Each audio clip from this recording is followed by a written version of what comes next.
Hello, welcome to the stream. Finally we are having some GT3s here. And I have to say, well, like the stream thumbnail suggests, I personally think this is the first time we have realistic GT3s in the whole sim racing. I mean that's over the top statement, you know, but it every sim had big problems with GT3s before. In iRacing they are terrible. Even the iRacing specialists keep telling me that GT3s are one of the worst cars in iRacing. That's how I understood it. In ACC there is great feeling, but it feels like the tires are wooden and like the physics overall just disables you from driving it like a real car. I could never understood what it wants from me. RF2, they were sliding hovercrafts on old tires, on new tires, kind of still the same. But this feels like, I don't know, like I kind of almost had tears in my eyes when I was driving for the first time. I did wait, let's get the chat on so I can greet you guys. There you go. Yeah, hi, hello everyone.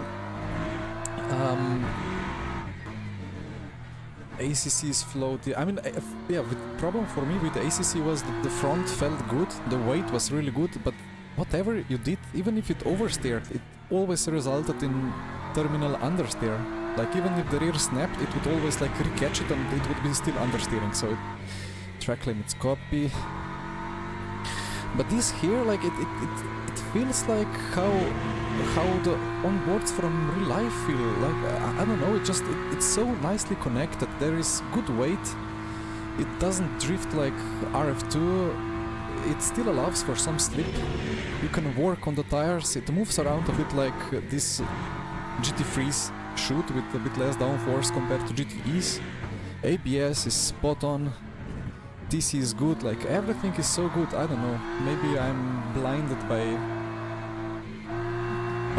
the newness of this, or like by something. But this is just like the best GT3 experience I've ever had in whole sim racing. Of course, disclaimer is that most of my sim racing was R Factor 2, and I might have, I don't know, 200 hours in ACC and iRacing, or 500 or something like that. Anyway,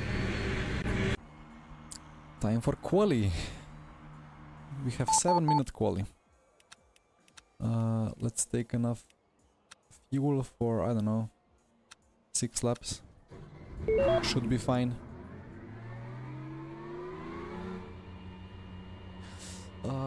Yeah, I have heard about massive sleep abuse, but I couldn't feel it yet. I've done some Interlagos laps with McLaren, and now I'm driving this BMW around Portimao, but I honestly, I don't know, I don't feel a sleep abuse at the moment.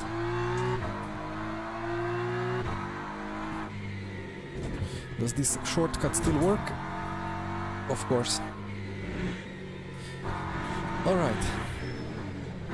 Yeah, that's, I think by default the ABS and TC are still too much.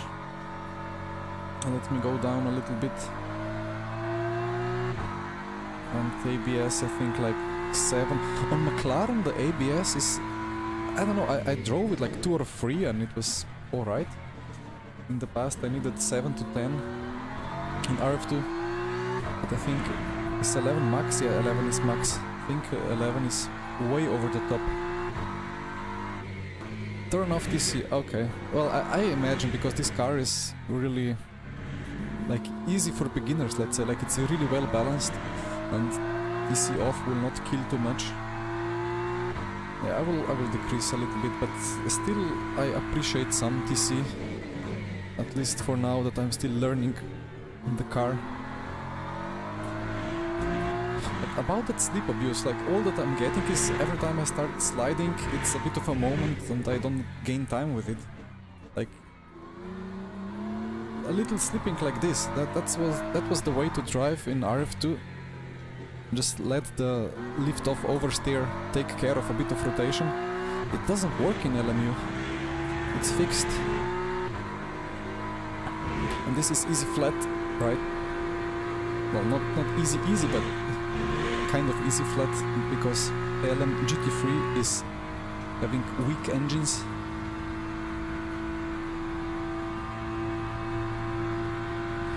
Alright, Ed. I will check it one day, or like when there is a rainy forecast, I suppose.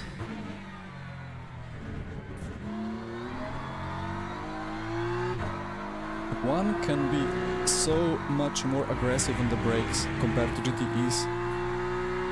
Well, combination of ABS and lower speeds. And that's the first time in LMU that I'm getting actually some rotation in this hairpin. It was always understeery hell, but now it kind of rotates. Maybe it's just this car being extremely well balanced. You mean drift like that? I mean, it was a little bit of rear slip, but that always happens with most cars there.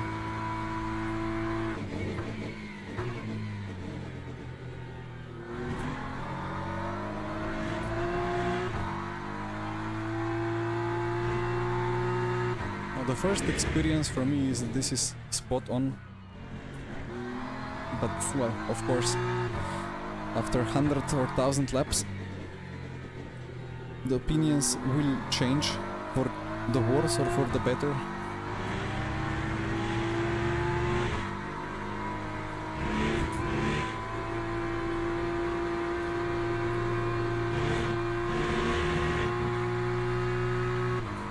So how are the tires up to temperature? Gibbons 6/10 ahead. I guess we will be doing 42s potentially.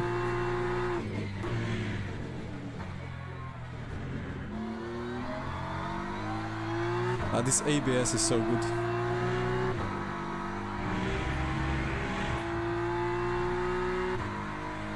Some micro freezes. Do you see micro freezes? I hope not. It's not that bad here.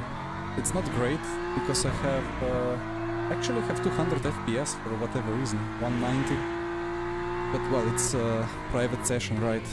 For the quali in the race, it's gonna drop to 100. But I hope OBS is not having problems. Well, for Shark, that's default setup. Yeah, it's the fixed setup. Hi Arnaud. And I sincerely hope OBS doesn't die, or that the PC doesn't die, because, well, for some of you guys who tried to follow my journey through iRacing esports 2 days ago, for IMSA esports global thing on iRacing, well, OBS kept dying 2 minutes into the stream each time, so in the end I just abandoned streaming. I have updated OBS, I have checked that Windows updates are up to date, I have updated NVIDIA driver, I have restarted PC, and I hope it keeps working, you know. 2/10 of pace still. Is that a cut? Green? Stay green, thank you.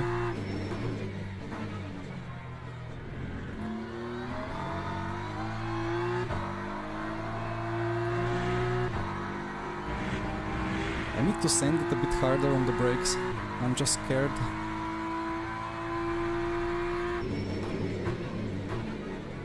That's too much. Too much ABSing.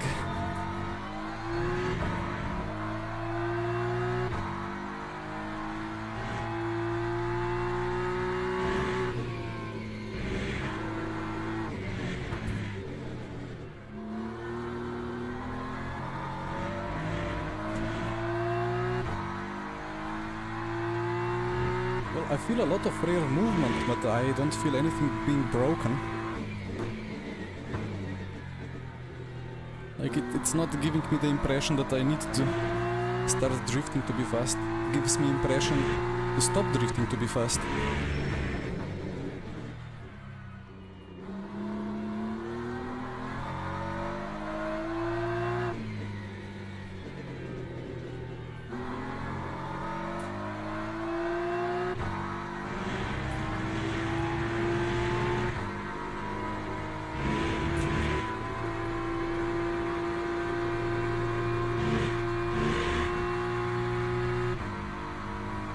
That's gonna be P2, I hope, just about.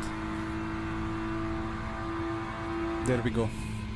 I think I had the pace, but I messed up the lap. Because I told myself I need to be more aggressive on the brakes, but then I went super deep into the ABS and then I just went straight.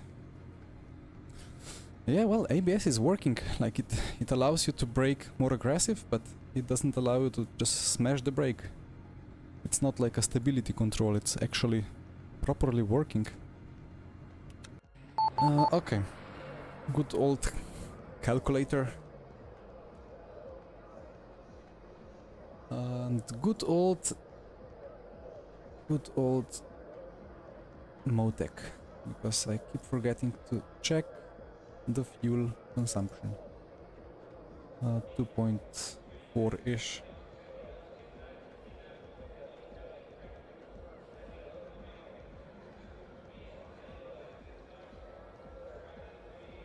Yeah, 30 should be more than enough.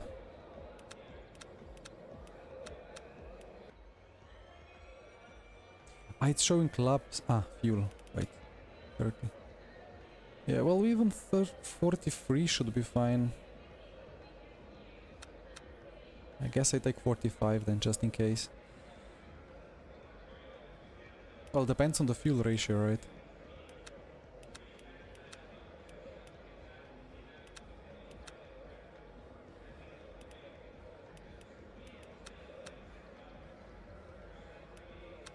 Well, I guess 45. Gibo will be hard but fair. Yep, for sure. Some people are showing that are on wets. That's a weird bug. I mean, surely it didn't default to wets. Anyway, I see that it's not showing the car make, the manufacturer. Need to do something with tiny pedal to do it, to fix it. Anyway, what did I do TC wise? Was it like 537? Felt good enough. ABS. I don't know what to do with ABS. It was a bit loose on some entries. A bit aggressive on other entries. Maybe it's like RF2. For hairpins you always needed a bit less ABS. But for high speed, quite high ABS. Alright, well, it's the first race on LMU GT3s.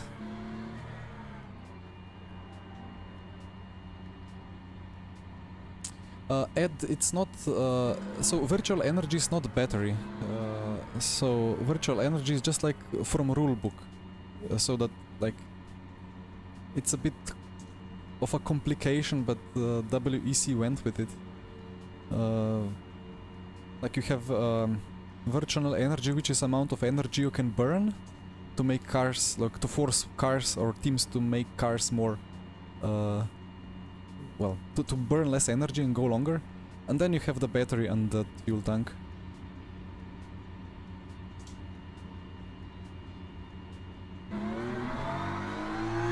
Nice esports start.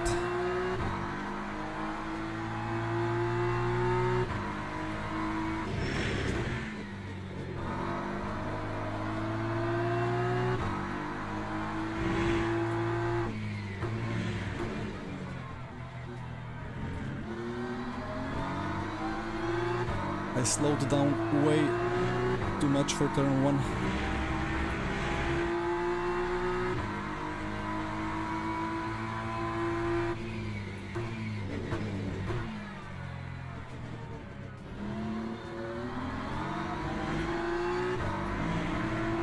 It's not gonna be easy to make a big launch to overtake, because I'm yet to start getting the confidence into ABS.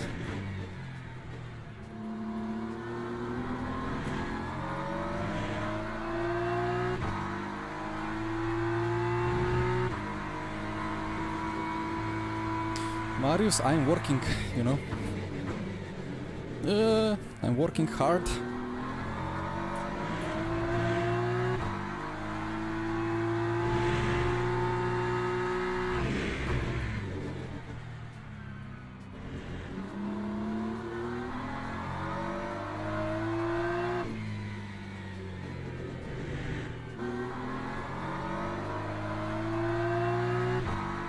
Gibbons has done some practice, I see.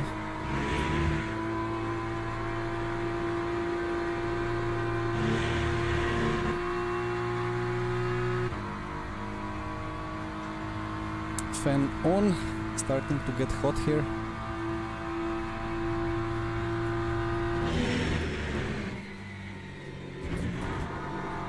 The braking point is so deep into T1 with this car.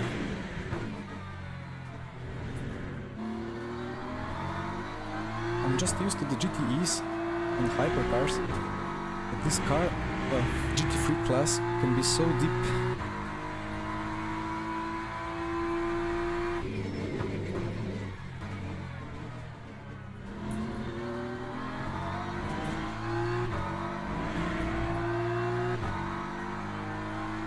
Yeah, there is no kilowatt choice, there is no electric motor on these cars.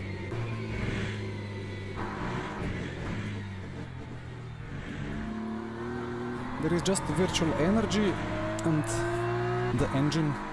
Again, the virtual energy just prescribes how much kilojoules can you burn per stint. And then if you have more efficient car, you can make a lap or two longer.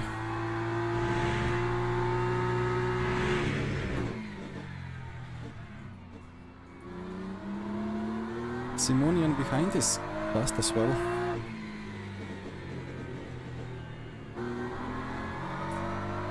And he's drifting.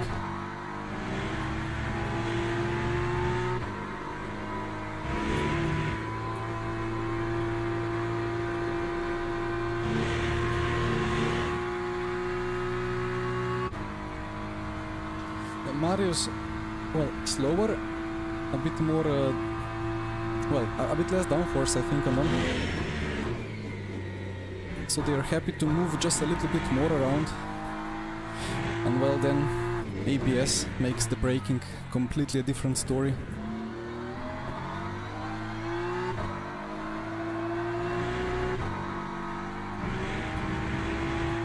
So 3/10 of Gibbons for now.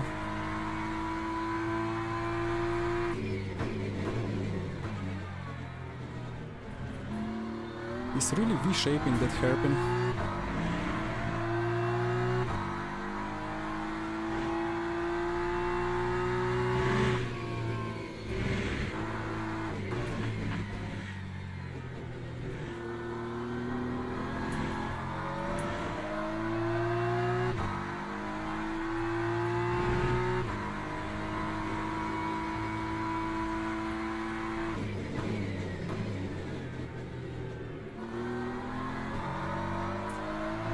Feels like there is a battle between ABS and lockup. It's ABSing and locking up at the same time with 7. Maybe BMW just requires more ABS.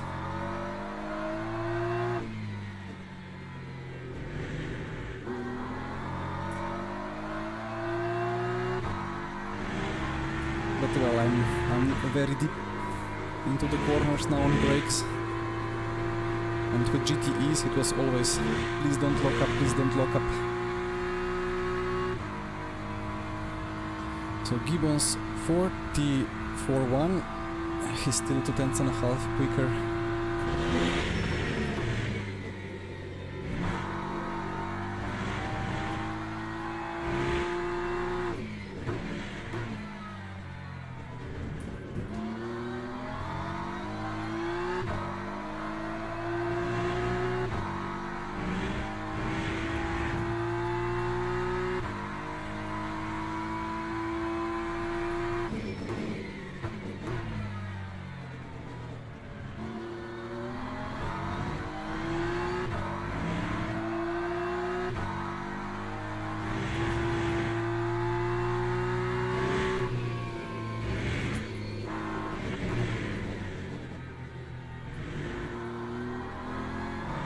It's not an off track, interesting.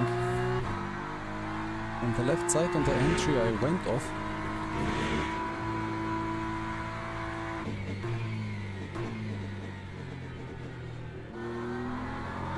Just a bit more gentle on the brakes, and the same braking point worked. So indeed, you still need to threshold brake.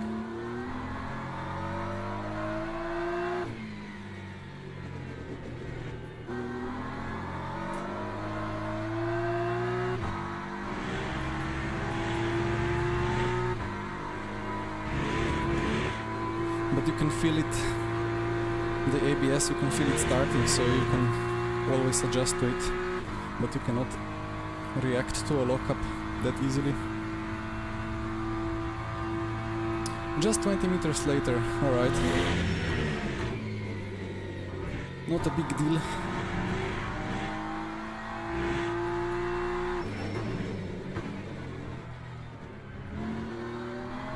Okay, that was 5 meters later. A bit better.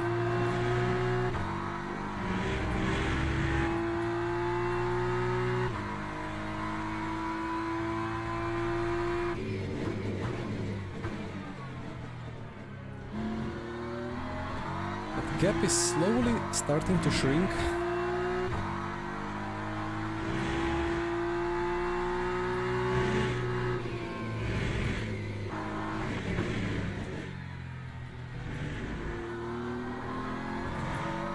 But this car is just so intuitive. It's not difficult to push it, it communicates so well with you.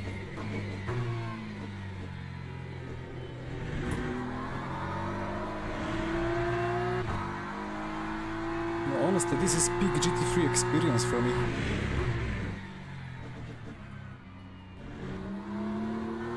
We've been hoping for physics like this for a decade. While we were drifting the old RF2 GT3s around.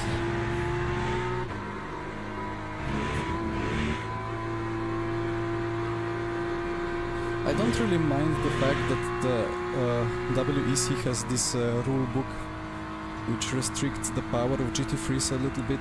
It's alright.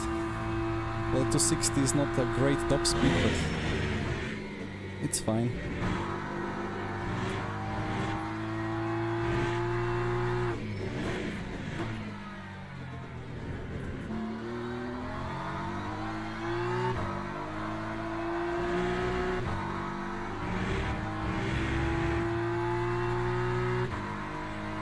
Crazy, I'm not a big fan of this V6. No, it's not V6, it's flat 6, I think. The Porsche sounds a lot better. Wait, or is BMW V6 and is Porsche flat 6? I don't remember.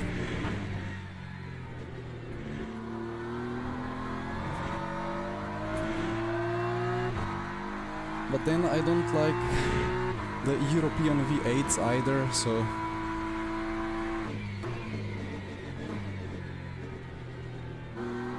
I hope at some point they make 5-cylinder engines for race cars again. A modern turbo 5-cylinder, that would be something.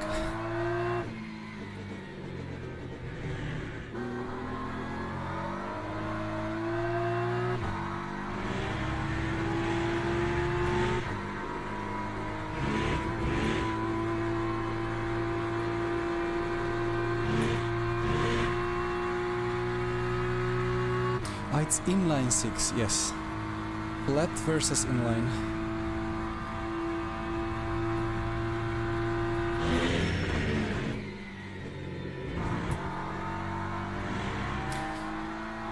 I'm catching you, Gibbons.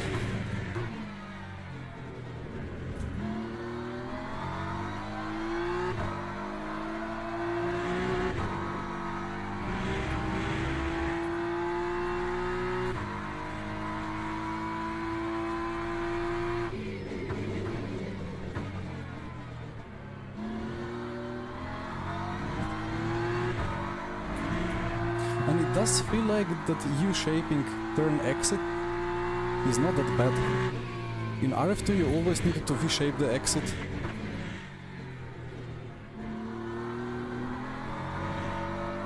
Or kind of do V-shape entry with the front but U-shape with the rear, so kind of a bit sideways, and then just V-shape exit. But here it's a lot different.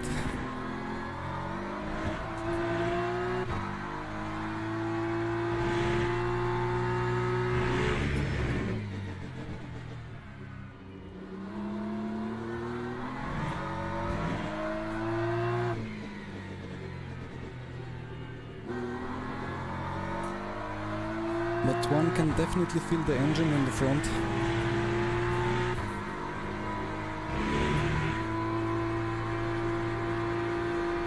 That's an off track. I will take it.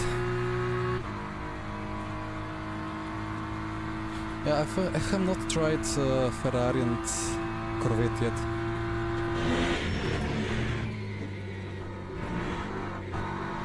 For next round I'll take either Corvette or Ferrari. Okay, I need to stop cutting.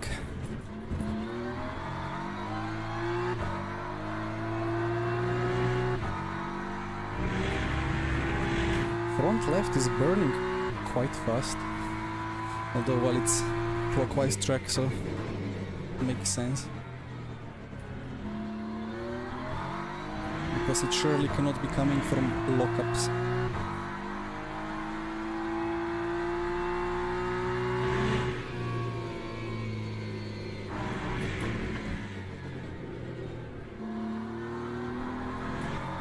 That's a viable racing line. Go a bit wide on the entry on the left, kind of take the cut because it will not be a cut.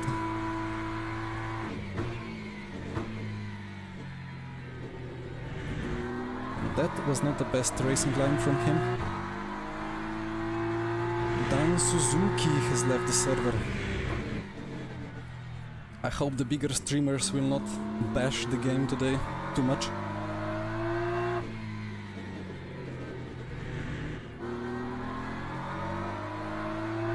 I saw a random call sign before for a couple of minutes, complaining a little bit about stuff.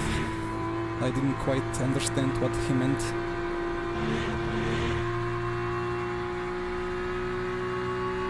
He got disqualified, oh dear. Not great.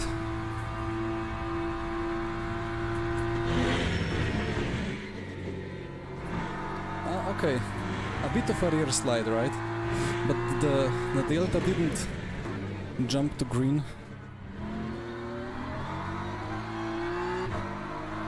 But that's the kind of a rear slide that would potentially be explainable, like or expected in real life as well.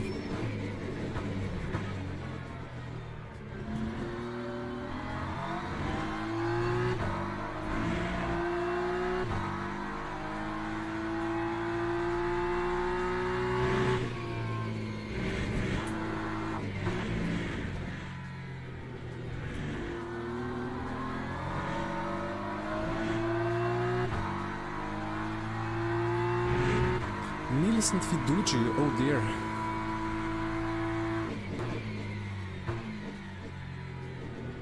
Well, Fiduci will be flying.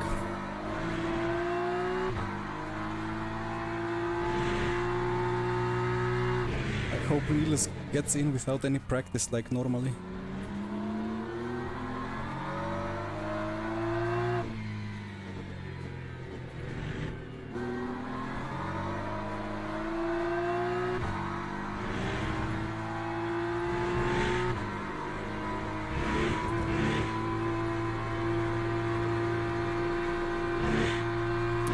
Left starting to suffer a little bit.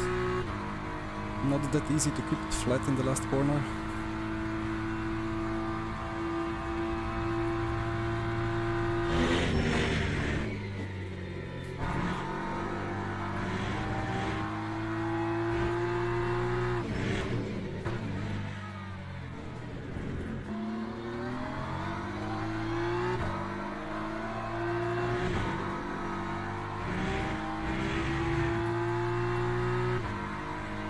didn't serve a penalty. Copy.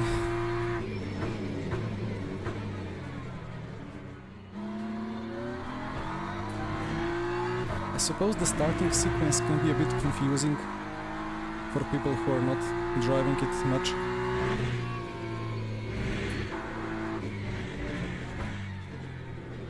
So then penalties for jump starts can be quickly applied even though one doesn't really jump the start.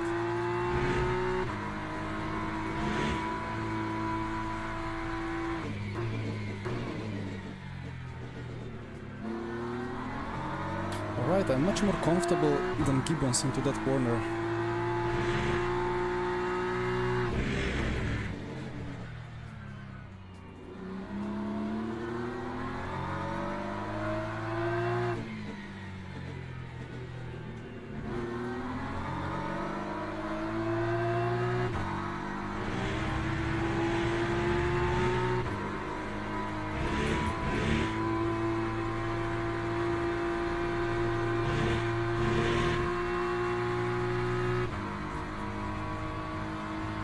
Two laps to go.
Oh, yeah.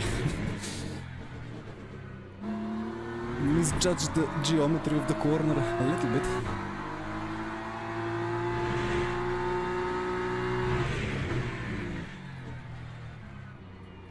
Not a little bit. I just went off track like a noob.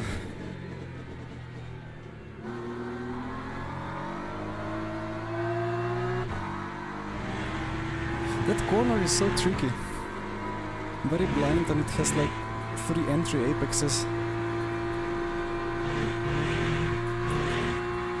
Front left is getting properly cooked. I suppose it would be maybe better in the long run to slightly lift in the last corner.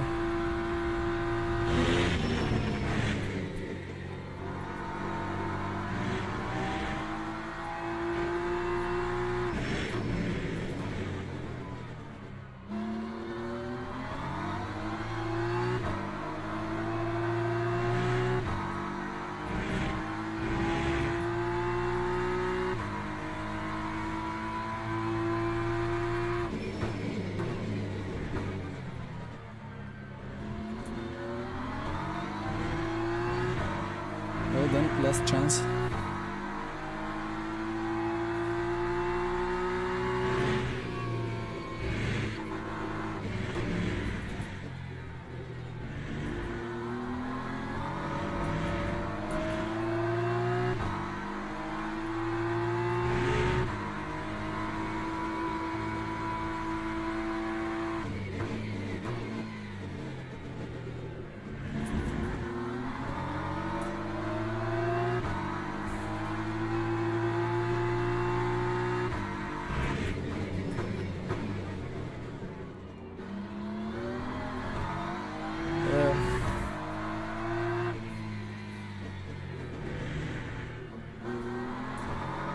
What was the song?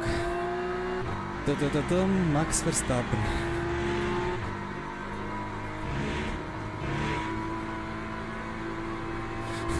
I think I confused myself with that dive bomb, but I confused him even harder.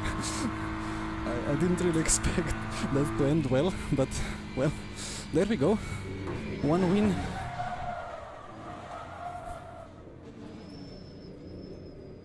Oof. Ay ay ay.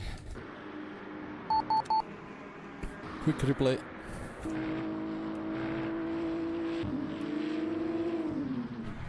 He kept messing up this corner more and more.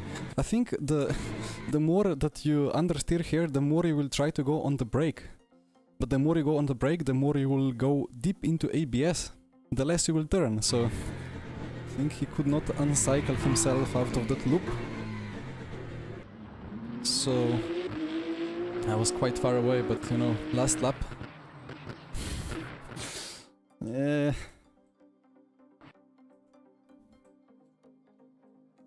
You know what? There is many iRacers today streaming LMU and complaining of stuff. Let me do it the other way around. In iRacing we would be both flying into the wall from a netcode, or maybe one of us. One of us wouldn't feel anything, the other one would have completely shattered rear or front. Sign up for Spa.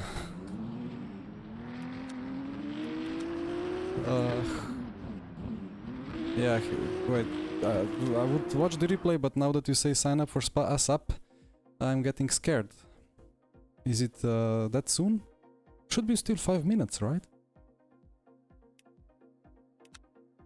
Back to online. Event, and that's not the one. Spa. Alright.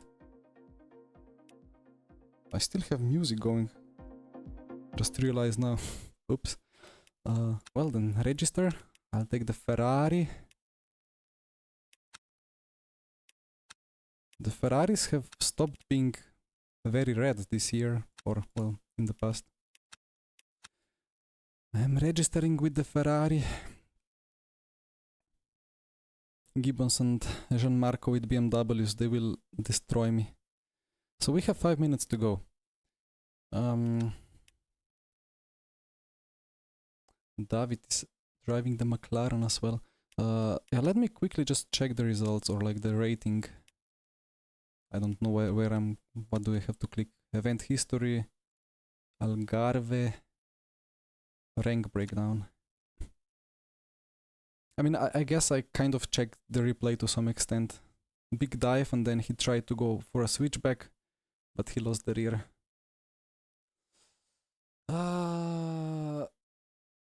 Hi Fabio. Volume of players. I think it's still possible to sign up till the last moment, kind of ish. But well, I'm signed in now, so that's good. Oh, Niels with BMW as well.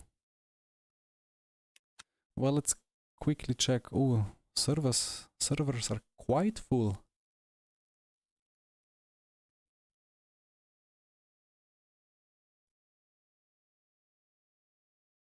Is the Ferrari good for Spa? I don't know how the BOP is nowadays.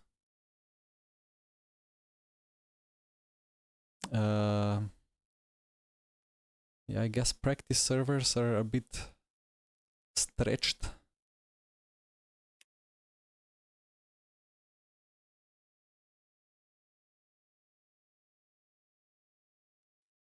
All right, crazy. Well,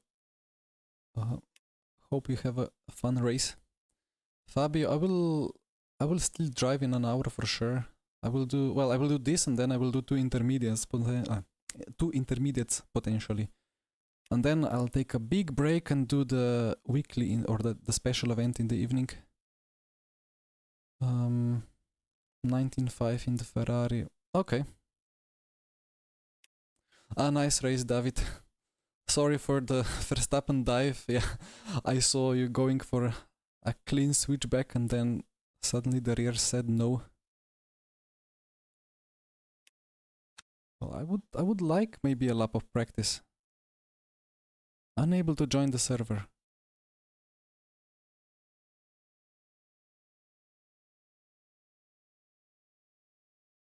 I mean, there is 4 minutes of practice, so I will get some practice eventually.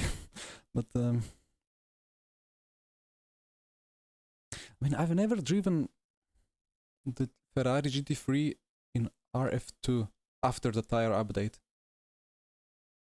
The last time I properly drove the Ferrari GT3, my brain is dead. I think I drove the Ferrari GTE in GT Pro. Yeah, Lavanas, that's pretty insane numbers, especially for like early afternoon. So yeah, in fact, the practice servers are fully booked.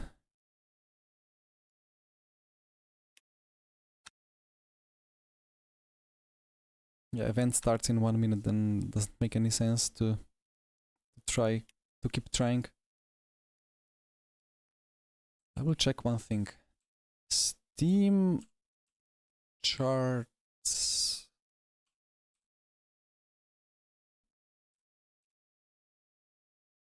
Steam charts. Le Mans Ultimate.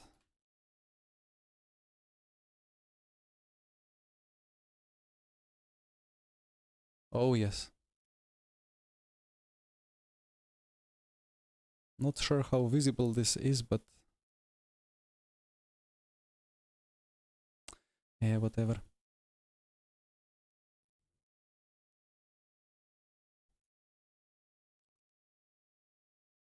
Looking quite alright there. What was the peak last time? Yeah, this peak is bigger than for the last big update. Well, this data is a bit broken. Anyway, let's wait a minute more. Why is there seconds not showing anymore? It's a bit unlucky.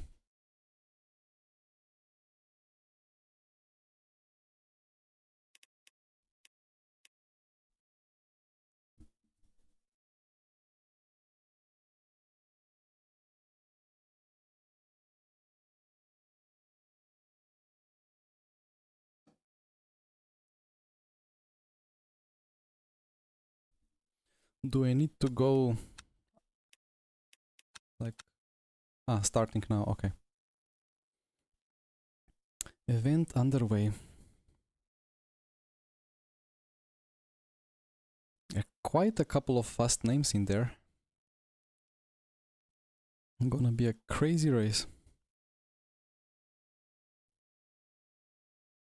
So how is the normal BMW and Ferrari BOP? I think Ferrari is still great on the straights and on acceleration, but BMW struggles in low speed.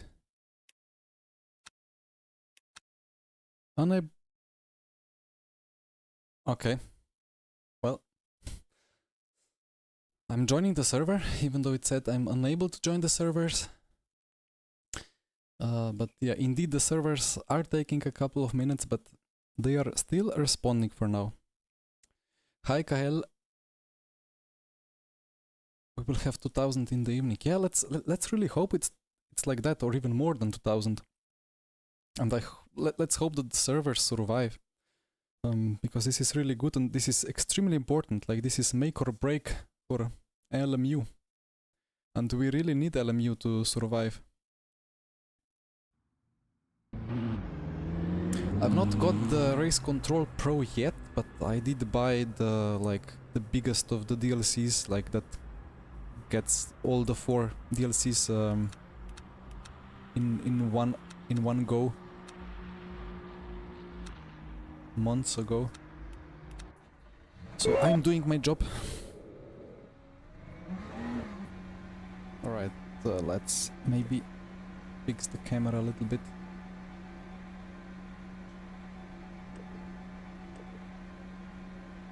To see a bit more of the track.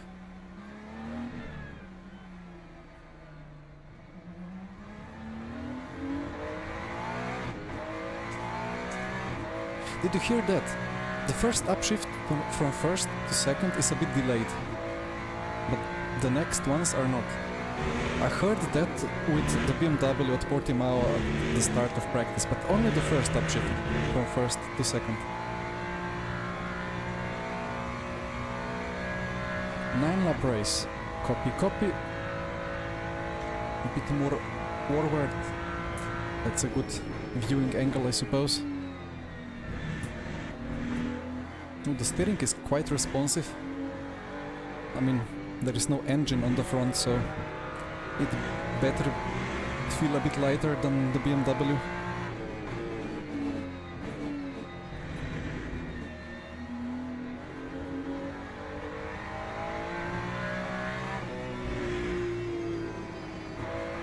TC is very intrusive.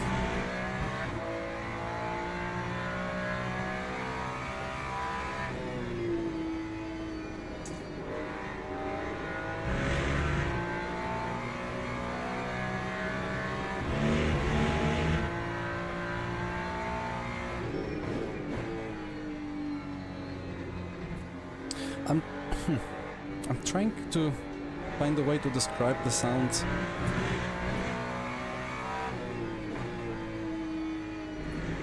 Just listening to the engine.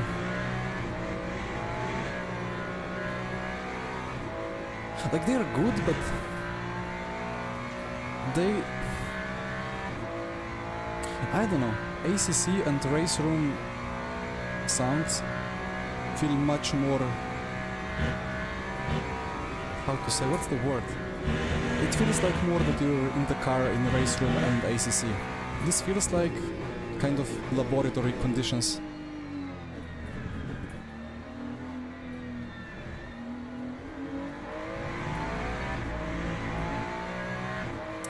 Hi William, yes, it's the Ferrari.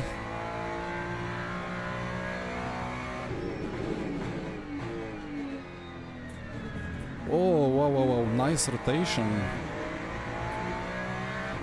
The BMW doesn't turn in like that. Is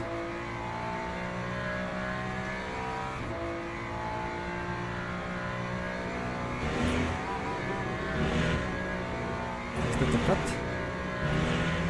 No, just the green limits. This setup is a bit funny, like it kind of oscillates like left to right a bit. Like you turn in and it goes like vroom, vroom, vroom, vroom. As if the front couldn't decide whether to grip or not to grip.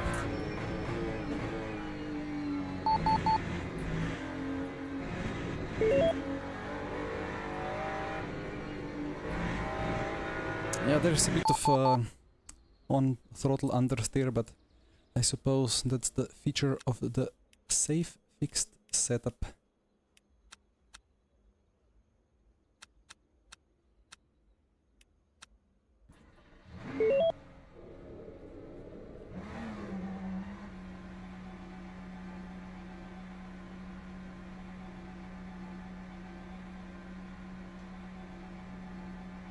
Yeah, I really don't know about the sounds. Like, the sound system is really good and they know kind of what they are doing, but it still feels like something is missing, but I don't know what.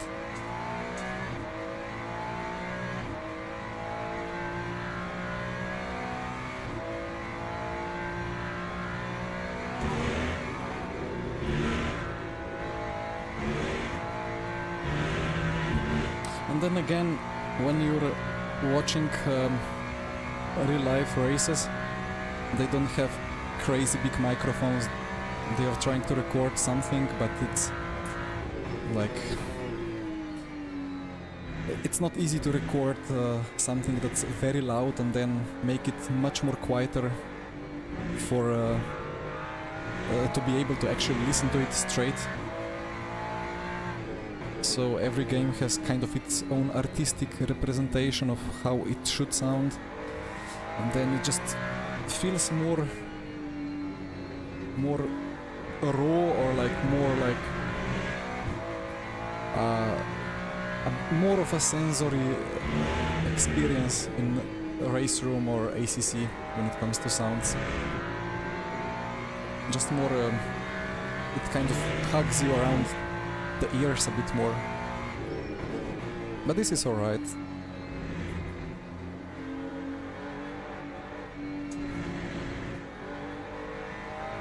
Hi Mario, hi Hook. And about the car of the Ferrari being balanced, yeah, it kind of isn't. I really liked how the BMW like balance was in the corners because the front wasn't too quick. Maybe in the Ferrari it feels like the front is slightly too responsive, like it turns very fast, but then the rear kind of cannot keep up with the rotation. Probably have to upshift the 6 there. Ferrari usually has a very early peak of power. Anyway.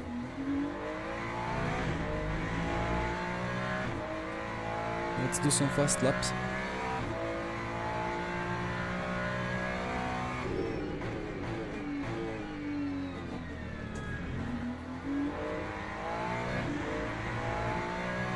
Need to be later on brakes.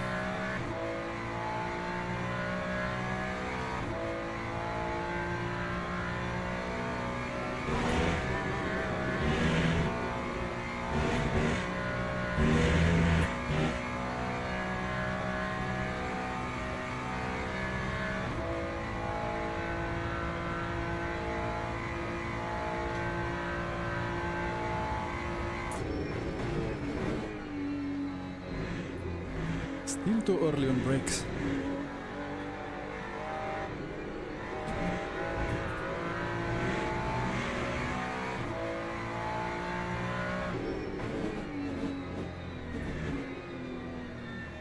Rotates nicely on the brakes.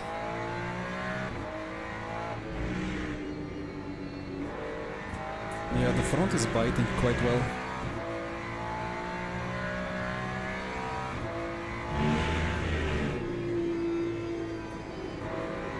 High speed has a little bit of understeer.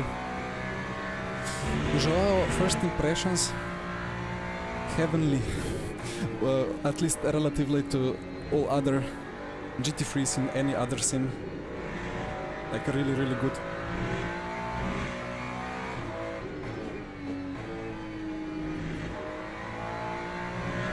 It's kind of like ACC, just with old RF2 FFB and ability to use the rear to rotate as well a little bit. Yeah, kind of the good stuff from RF2 and good stuff from ACC combined together. That's my impressions. But again, I have, I don't know, 7,000 hours in RF2 and maybe 500 in ACC.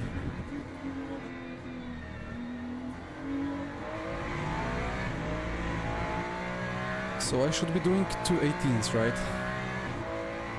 Second and a half off for now.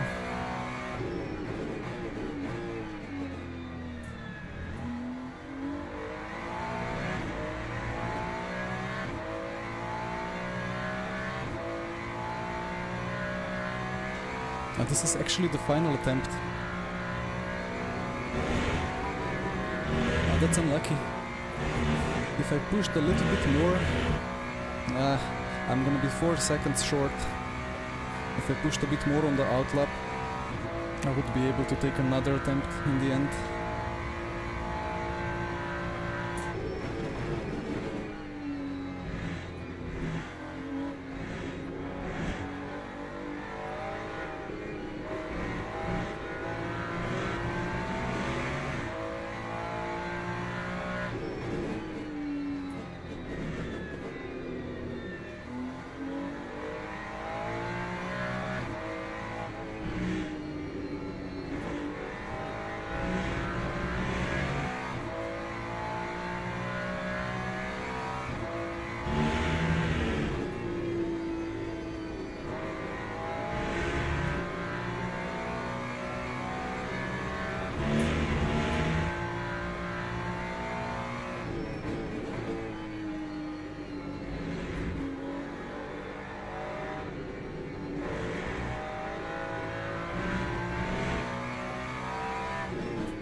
Need too much curb on the apex. So I need to gain a second in the last chicane. Let's go.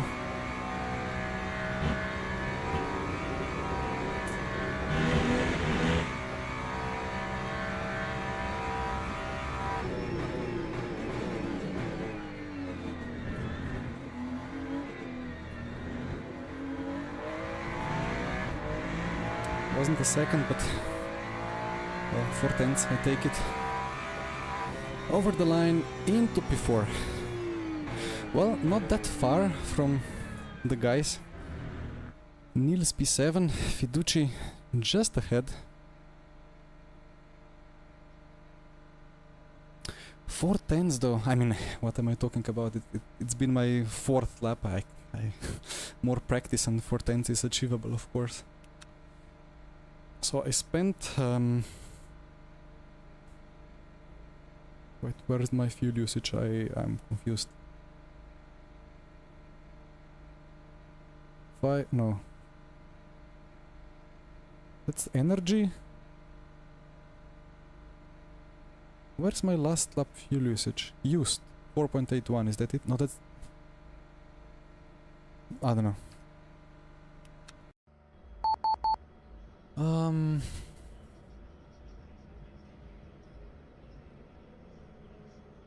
Motec always solves all problems. 4.08. 4 liters per lap, so then if it's 8 laps... No, if it's... Did you say 9? 36. But the Gibbons said in the chat that it's...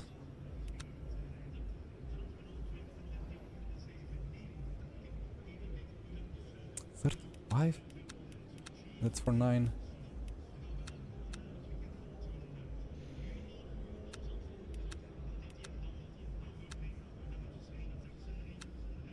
$38 liters. Well, let it be 38 then.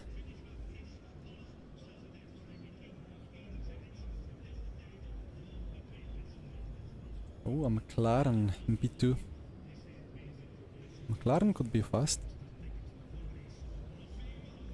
I'll try to take the McLaren this evening for that Interlagos special event.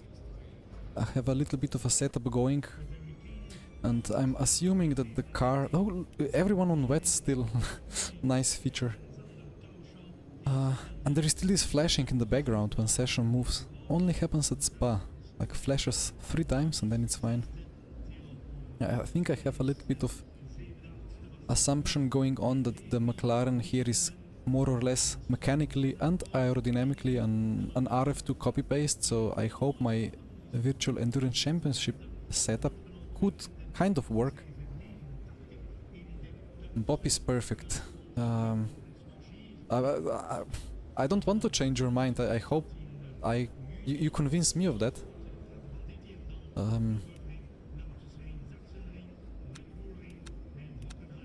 When you say 45 virtual energy,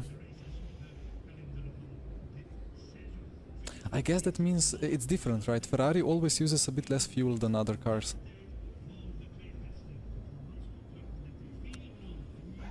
Pro Series quali, oh yes. Anyway, onto the track. Let's decrease our traction controls. ABS, no, that's brake bias. I have not assigned it to a button yet. Let's take 8.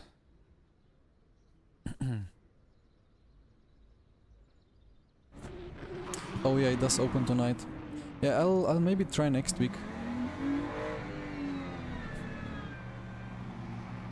This week will be very much about LMU, although I do want to check iRacing as well and try to lock up and then check Motec and hope that it's better compared to what it was before. Anyway, we won from P2. Can we win from P5? Probably not, but let's see. Ooh.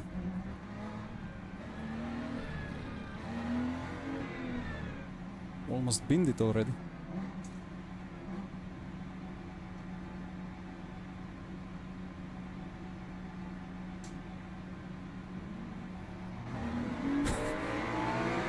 What are they doing?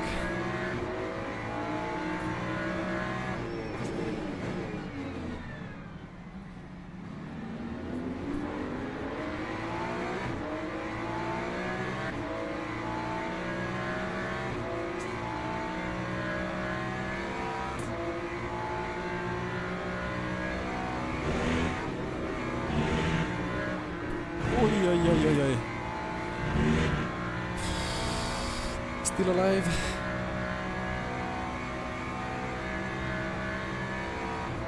Well, that was not the best.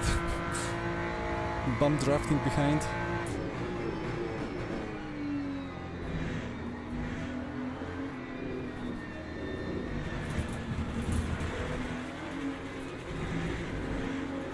All the time I have to leave the space.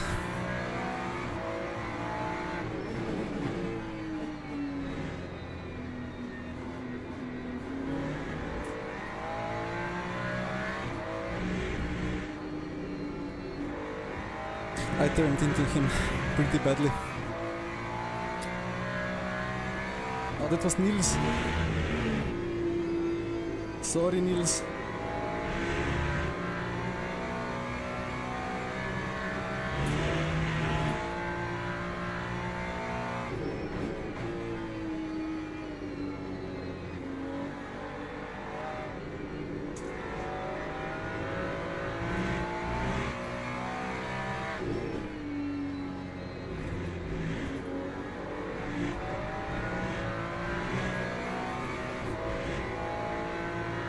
Yeah, I hope that it's like it usually is, with Ferrari being faster on straights and BMW faster in corners. Otherwise I don't really have a chance.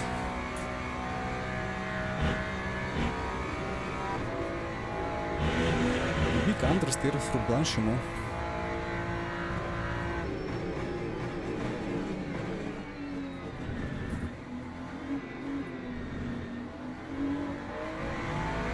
This Ferrari is very reactive on steering.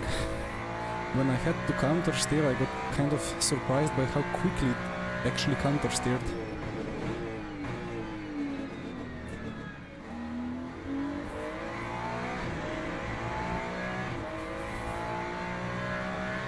But well, good to see that there is dirty air happening on slipstream.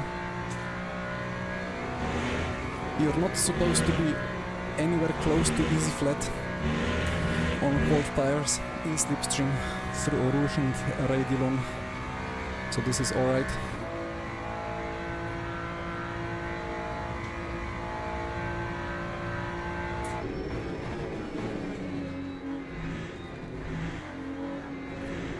Hi Hypo. Well, I think if you get... Wait, how was the DLCs? If you have the season pass, you should have the GT3s, right?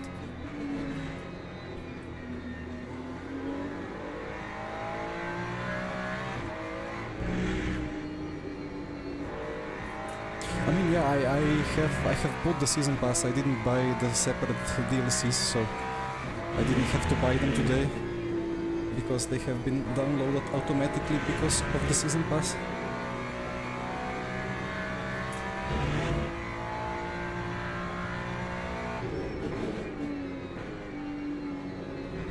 Dancing into the corner like the GT3s should be.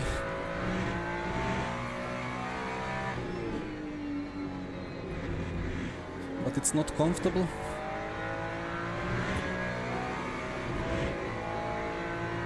This really feels spot on, like the more I drive today, the more I respect these tires. I hope it continues like that.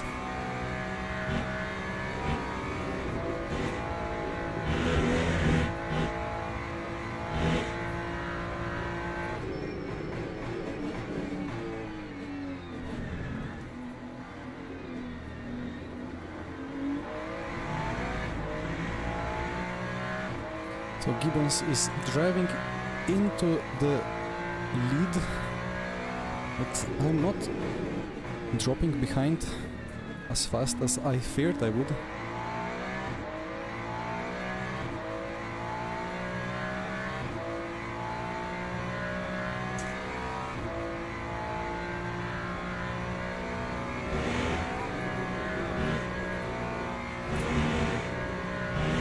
Hi Timo. You know what? It's so stupid. Like, there was a clip from Michi. Michi tried the Ferrari hypercar. He had a bit of a weird slide. He lost time with it.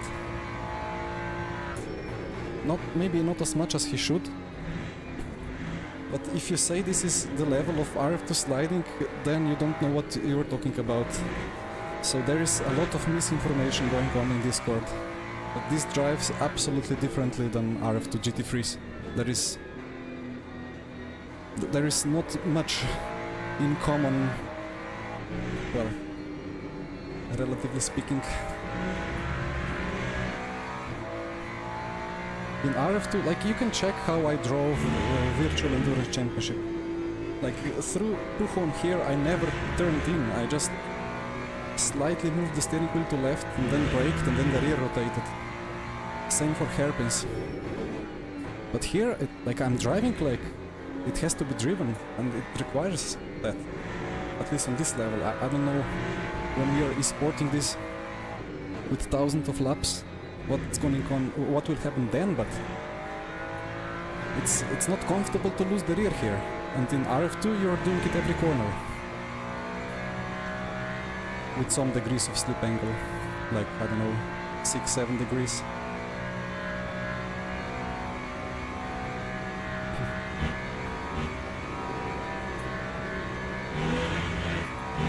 But I will not say that it's perfect, of course. I still feel not sure how much of experience you have with RF2 and cars like Formula Pro. Formula Pro is like a Formula car and it should never be drifted, and it was like that. But if you lost the rear just slightly, there was kind of a secondary step of slip, which was slightly slower, but it kind of caught you. So like if you drive it on esports space through Monaco, you would use that second step of slip through the hairpin, let's say.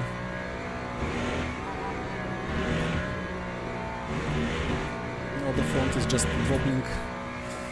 Yeah, aero balance is too much to the rear. So yeah, I hope that second step, I don't have a better way to explain it. It feels slower. Oh. Niels had a look.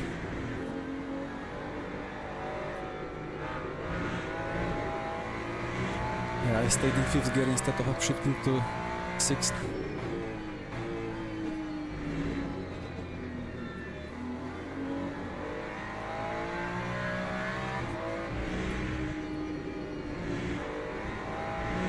But again, like, if you want comparison, just find my, what was it called? 8 hours of rear-engined oversteer and see how the RF2 GT3 McLaren needs to be driven and how we are driving this now. That's the best way to compare it. You can always take like one clip from somebody who has found some weird behavior in very specific circumstances.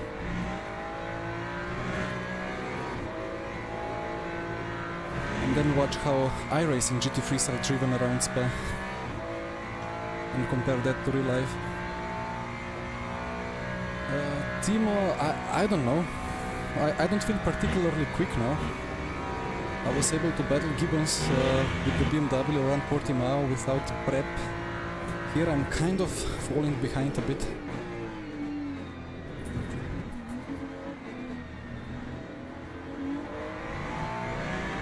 But I mean, I think it still goes along with tradition. Ferrari is good in low speed, in traction, in acceleration. And then it struggles in medium speed corners.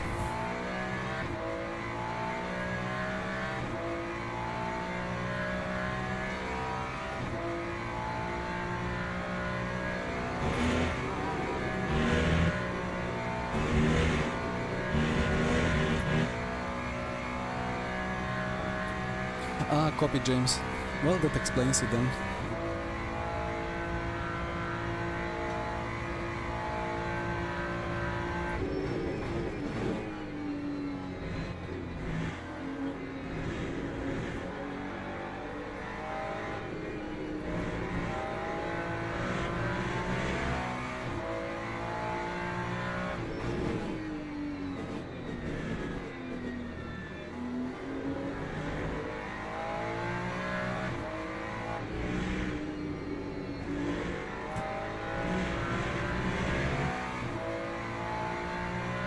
Maybe if I concentrate, I can reach the podium battle.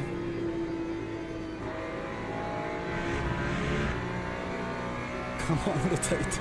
I think it's sitting on the front backers or something in high speed. It's just dead in high speed. But I think, you know what I did now out of Pujon?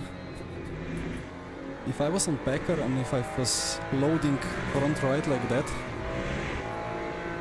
it should overheat quite a bit.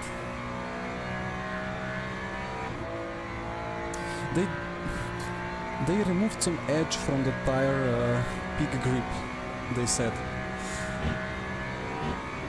I mean, maybe they removed just a little bit too much of it.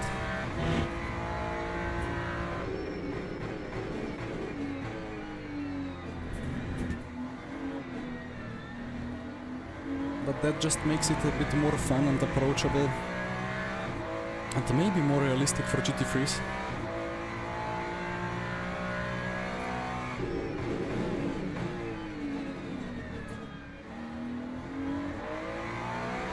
Hi, Seidlitz. Was looking forward to that question. Well, I have a personal opinion and then I have a professional opinion.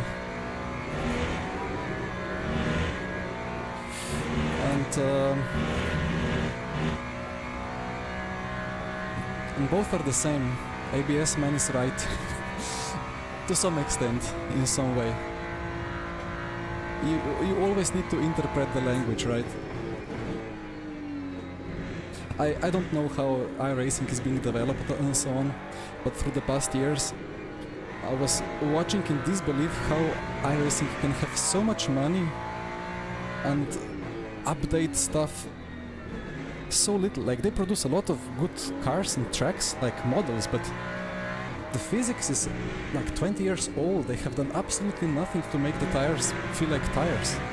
And in that regard, I'm super angry with iRacing because I want to love it, I want to race a lot, because there is 10k players all the time, so that like it's super inviting. So I would instantly jump to iRacing esports, but I want to throw my PC out of the window quite often when trying to go fast in iRacing, because there is just no FFB. Like, it's car feels absolutely disconnected, and it's just unexplicable to me how they took so long to start working on it. So I hope I get proven wrong, or like I hope that the update that they released today in iRacing makes it a lot more connected to the road and feeling a lot more like it's on actual tires. And then about hypercars in iRacing not having... let me battle first.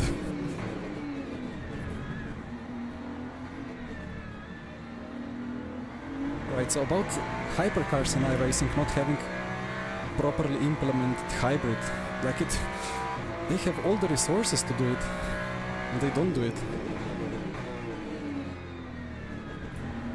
So in that aspect I agree with the ABS man, and I'm very appreciative that he's sharing some truth. But I understand people misunderstanding him. But you know what? I looked at one video or two and read some comments, and all I see is ABS man sharing mostly data and some anger and some salt, and all comeback is just salt. Just salt from iRacers towards MSG.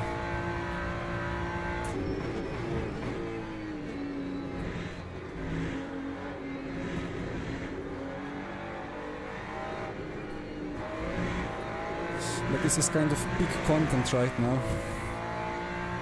Battling against Fiduci and Naujoks while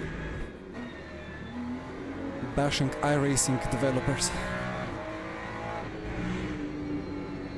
It's the perfect afternoon, right?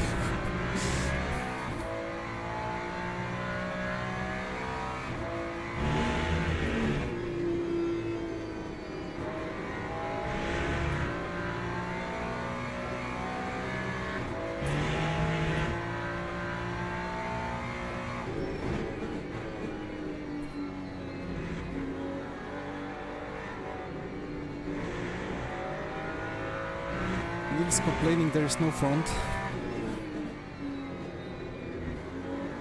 Well, I would like some more front in high speed as well, or like here. I see we are all kind of going into the gravel. Well, of course there is no front, it's a stable setup, it's fixed series. So it's made to be approachable and drivable for everyone. Unlike iRacing fixed series, where the car is absolutely difficult to drive. Speaking of Ferrari fixed, that I drove a lot on iRacing some weeks ago. Very, very difficult to drive. Super snappy. No, I love to take my chances to complain about iRacing.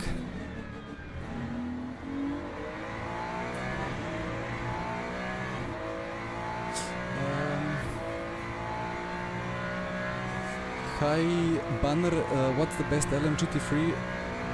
Supposedly BUB is good, but for now I have tried McLaren, I have tried Ferrari, I have tried BMW.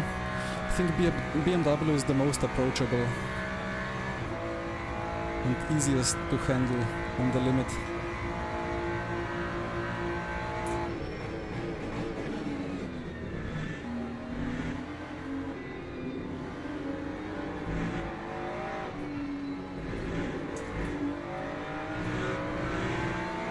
Nice move, Fiduci.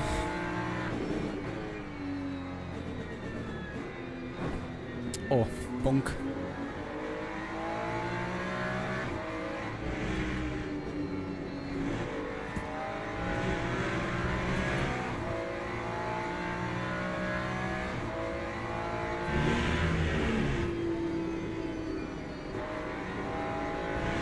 Yeah, BMW has a lot more front downforce, that's the difference at Spa. It kind of has front wing.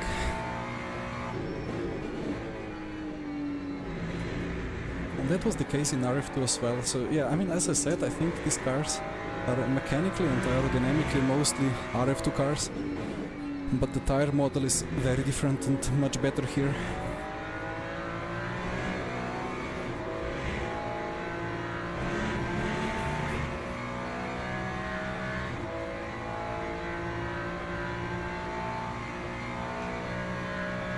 They see LMU as a threat. Well, that's actually a good point. Like, wouldn't it be nice to steal 2K of iRacing enjoyers and get them into LMU?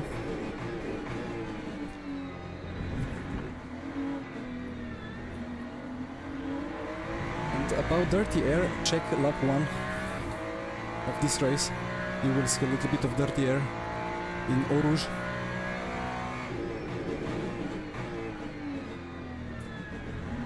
Man, if it was not for that dirty air there, I would be maybe P3 or P2 now. I was about to gain a lot. I had overspeed, but just had a huge slap, tank slapper.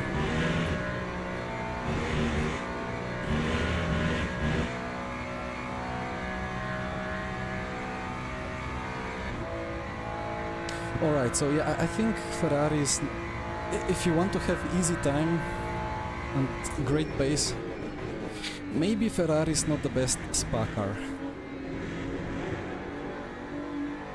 But it depends again on how you drive. You need to be more precise with the front because it turns a lot more aggressively. So it turns really well, but then you need to manage the rear. And then the BMW drives kind of more like a higher downforce car.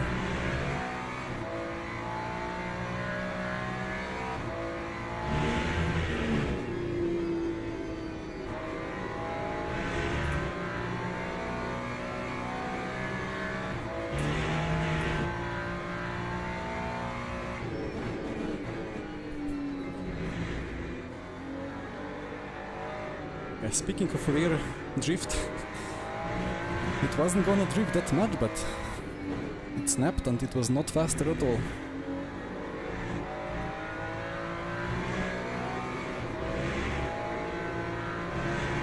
It's still playful, like you can use the rear a bit, it does rotate a bit, like in real life, but you cannot abuse it.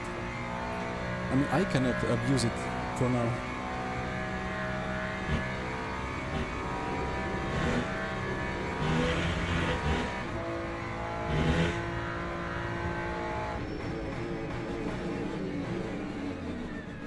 Too hard on the ABS. Ah! Exceeded energy.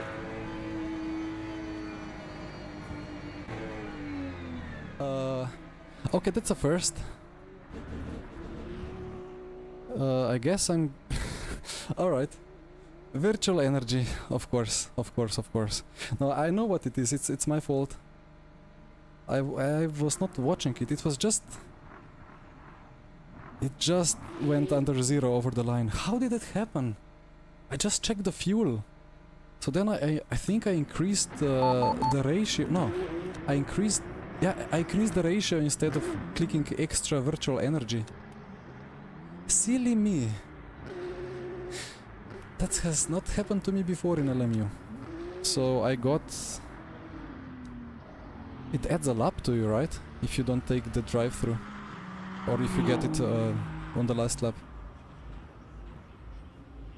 That's gonna pain. 100-second stop and go. Oh, well. It doesn't matter, we had a good race. And it's not gonna be too much of a negative rating anyway. But let's check the start. I don't know what people reacted to. Like they both jumped at the same time.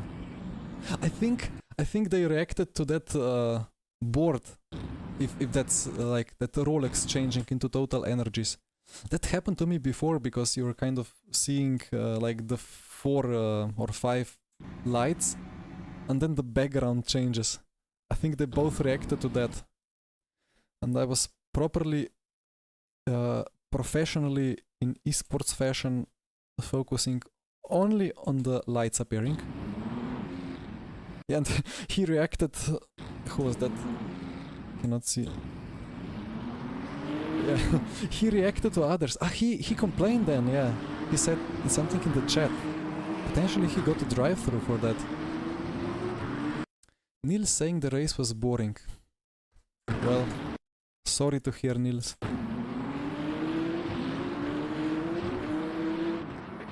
Yeah, this was so good. Nice drift on cold tires. And then lift.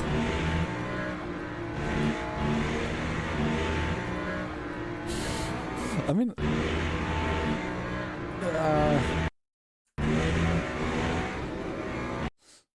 you have to lift at the correct time, right? I kind of pumped the throttle a bit here, I lifted. But I should be still flat here. I should have lifted here and then kind of hovered the throttle through the worst moment, which is when it uncompresses. Was a good catch though. Doesn't even look that dramatic, right? And then I killed Niels, right?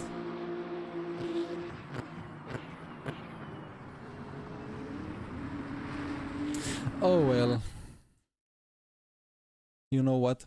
In real life, he's not fully ahead, or like he's not significantly ahead, so he loses the right to the apex and whatever, and I'm still leaving him some space on the curb, and the contact is my rear left to his front right, and all the bad stuff that they say in real life to make people be unable to race side by side, because it's better to just chop off somebody. So I just chopped him off a little bit, but I would say sorry from my side to Niels. I should have left some more space.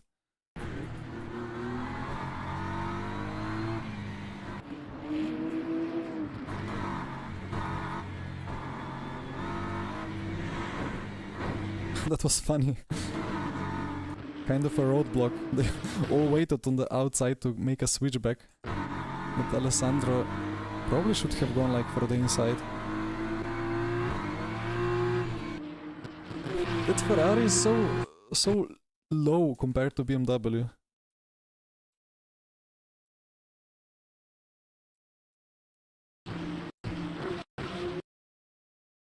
Yeah, the drag must be, or like at least the cross section must be a lot higher on the BMW.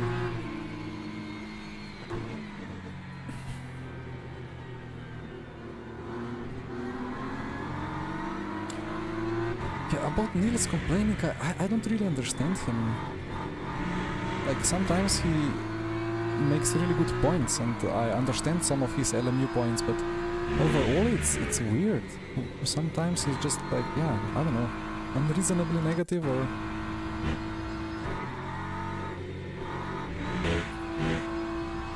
Viducci had a fun race with a couple of overtakes. Anyway.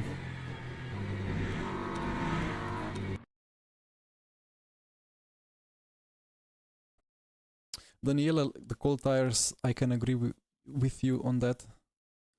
It's pretty good to have the progression. Neil is calling his chat idiot. Alright.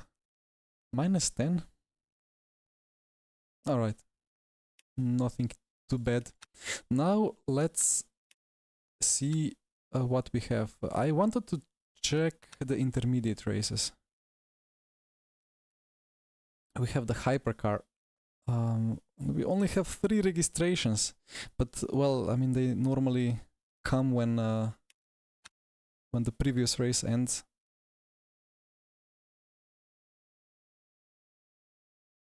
I don't want to do another... Wait, why is there another spa? There were 2 spas. Anyway, Interlagos. Register. But I really see everyone is going for the beginner races. Well, there will be a whole week of beginner races to be able to be driven, so I want to see the hypercar. And yeah, about Kuno's connection, of course, yeah, he's now working for them, right? To some extent, so it's for sure in his interest to be ultra strict or ultra, well, negative about LMU. Even though some of his points might be standing, he can always present them in a very aggressive way. Daniele, well, the GT3s are a lot slower because, well, the rulebook of WEC. For the hypercars, I think it's the same pace.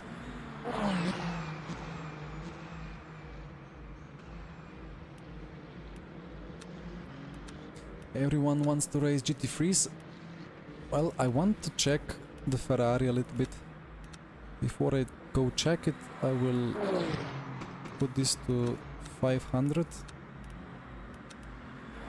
Because it's 400 by default and I feel it too aggressive. No, I don't want to exit. I want to start driving.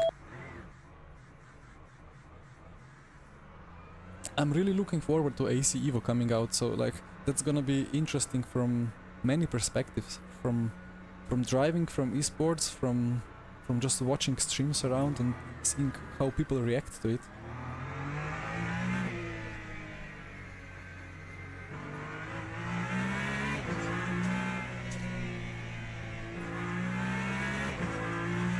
Now the steering is significantly lighter. Oh yeah, there is that slight dead zone in the middle. I now notice it. And then it grips. Like that was the case on the new tire model, on the old new tire model in RF2 for like first 3 corners, and then it disappeared. Kind of is as if there was like a layer on the top of the tire that needed to be scrubbed off.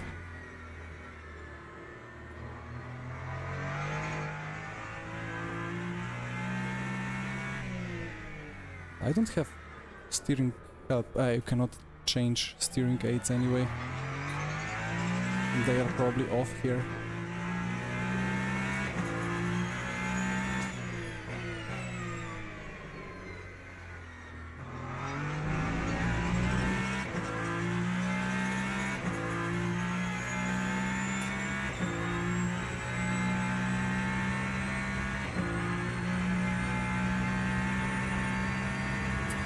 Daniela, I admit I have forgotten the Le Mans lap times.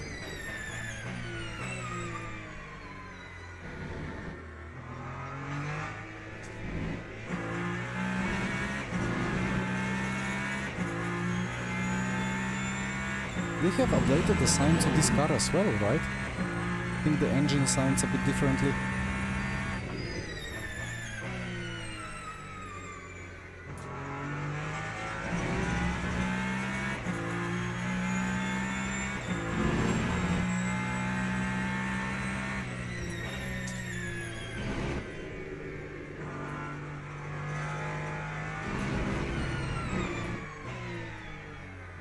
It's not a cut, interesting. Well, maybe the car is very wide, so I was actually still on track.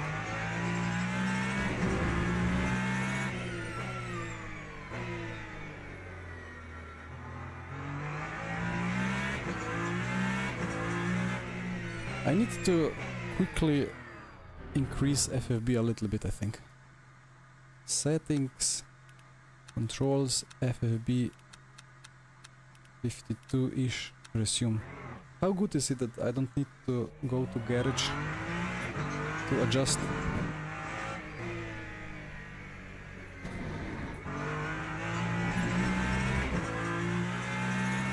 I always watched real life and saw this tarmac. I don't know if the camera picks it up, but there is these grooves like in the tarmac to make probably the water flow away quicker. It always felt weird. I didn't exactly know what I'm watching in real life, but now I see exactly the same thing on track and it's pretty nice.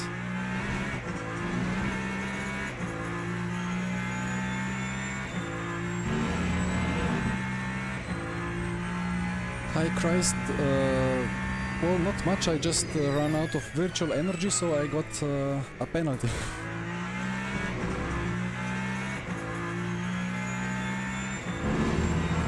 I mean, yo, feel free, right?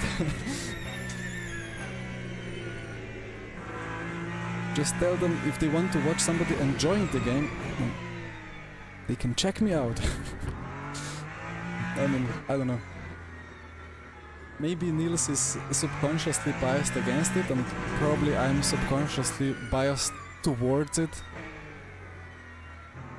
But I think I have at least some objective basis for being biased.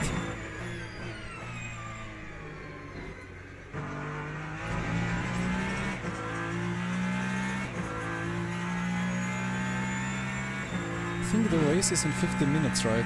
It should be 16:22 CET.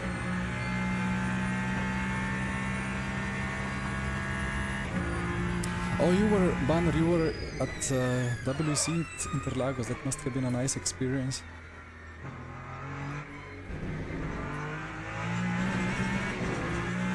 I think visiting like these big, big races, but not Formula 1, is so much more enjoyable and so much more approachable. Like WEC or even the Spa 24 hours that I visited this year. You can literally go everywhere. Well, almost everywhere, apart from the actual pit lane. But you can even go to the pit lane if you have enough of a VIP access, but all the paddock and everything is just fully open to everyone. You go to the toilet and you pee next to a racing driver that's gonna race the GT3s in 15 minutes, and so on. It's so approachable. And then in F1 you have just one-way ticket to the grandstand or to the general admission, and then straight out through the gate.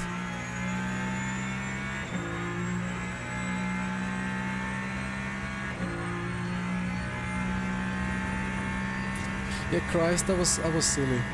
At some point I decided I will start clicking, I will start decreasing virtual energy instead of fuel ratio for qualifying and for races, even for sprint races, so then it was just, I don't know, very silly for me. I didn't do my homework, or didn't fully check what the energy requirement is. I was solely focusing on the fuel, and then I think I was missing, what, 0.2% over the line.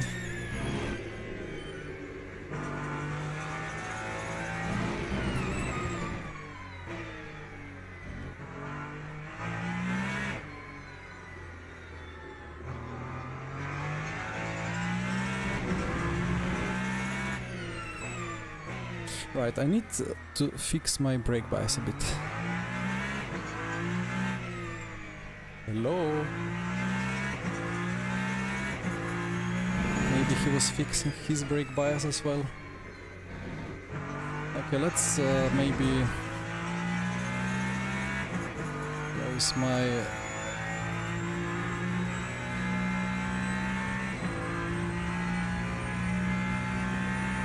devices?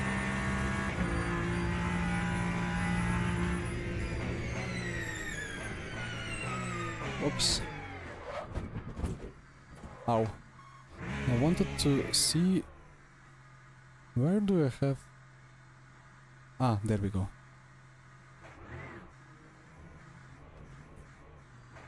So... Motor map.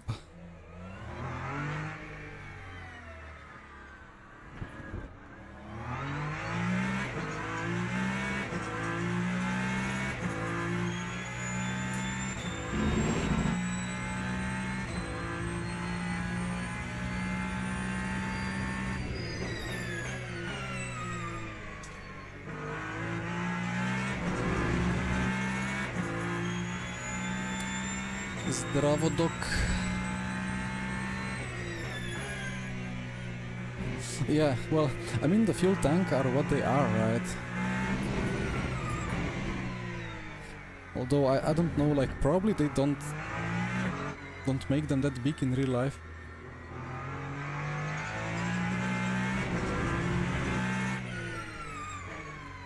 Because virtual energy kind of...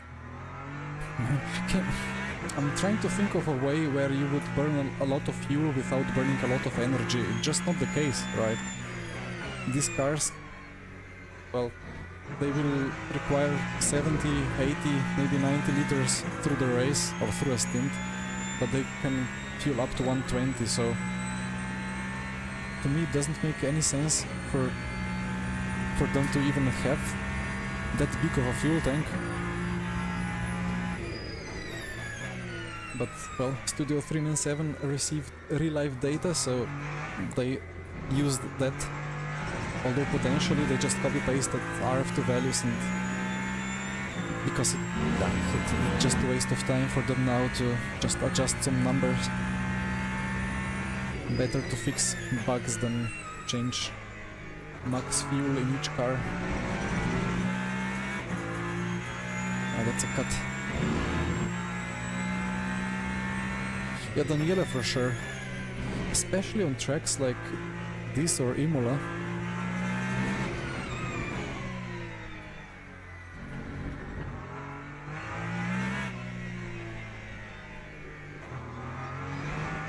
But I don't think the tires will be ever in a good temperature window.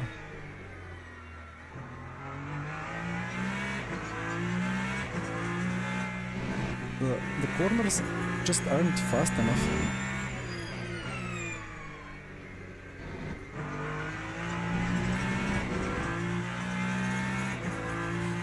Oh, that's my fellow Slovenian, Mr. Mucha.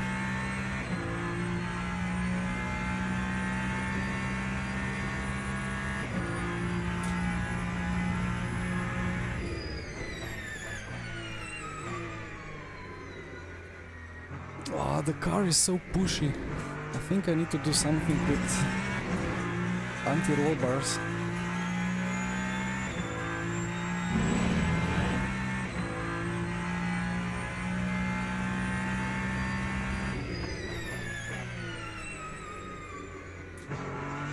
Oh, that's a lot better. Lots of weaving required, yeah, potentially. But it's not easy to just get good temperatures with weaving because the track is not wide enough to properly load up a tire.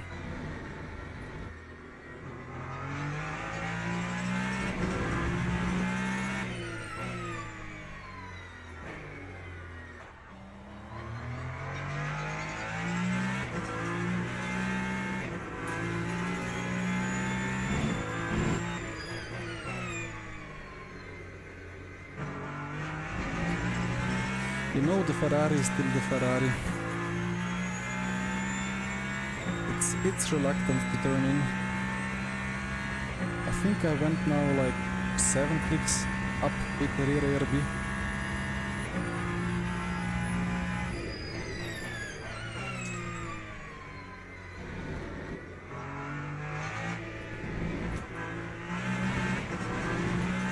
And that's a bit too forward or backwards with brake bias.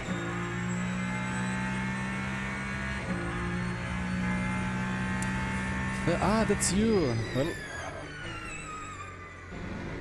had to flash me. I did not see the flashing because I just saw the temp car, so...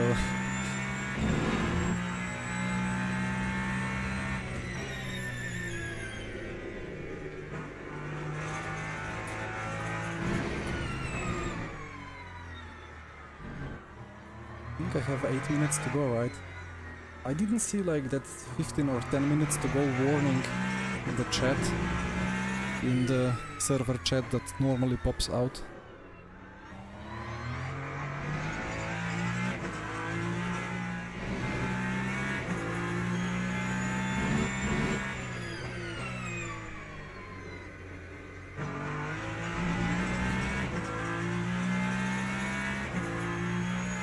Right, so lap time wise, I need to gain a second and a little bit more. Low 24s, I suppose.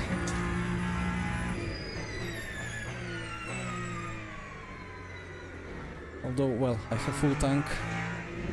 Gumball was maybe on low fuel.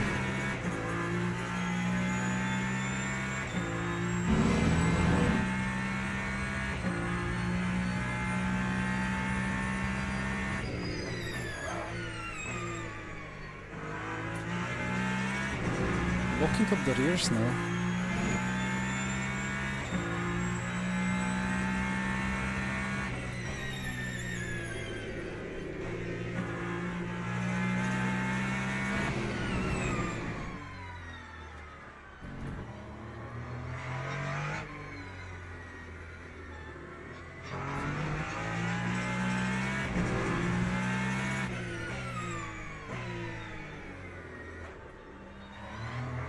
Into the corner, it's super understeery, but then it kind of loses the rear grip a little bit.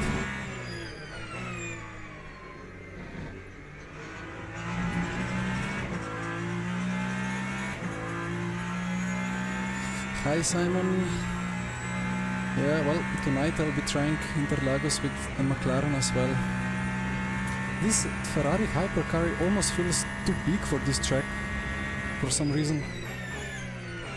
Maybe it's just so lazy that all the slow corners in the midfield just feel too slow. But well, it's a big and heavy car with quite some downforce, but it doesn't have the F1 levels of downforce.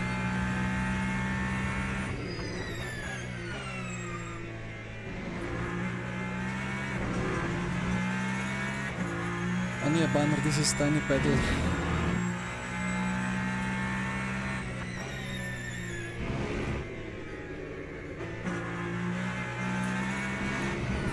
And yeah, again, Tiny Pedal being probably the most customizable overlay of them all. You can literally make it look however you want.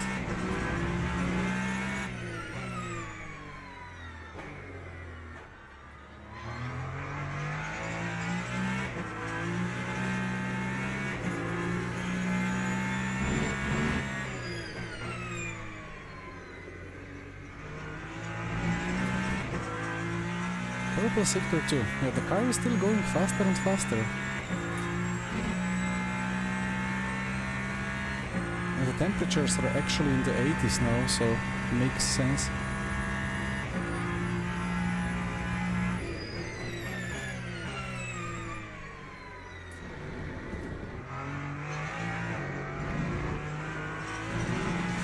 Yeah, Simon, the track is really nice. I don't know how it is in F1 game. I never played the F1 game, but I'm always curious seeing the onboards of the F1 games, because the tracks there are more often than not really like weird, or like they're not good, right? Quality wise. In Codemasters, not laser scanned or anything. And like the curbs are a bit wrong and so on.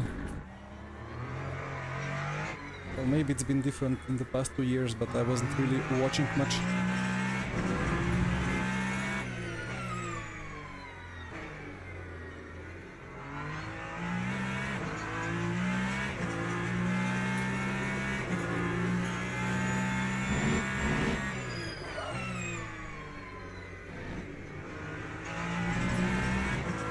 The traction control is still quite restrictive.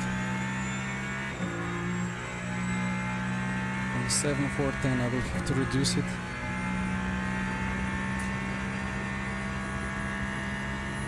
$24.8. Alright. I think it's time. So I did 7 clicks up with rear AirB. I need to remember that.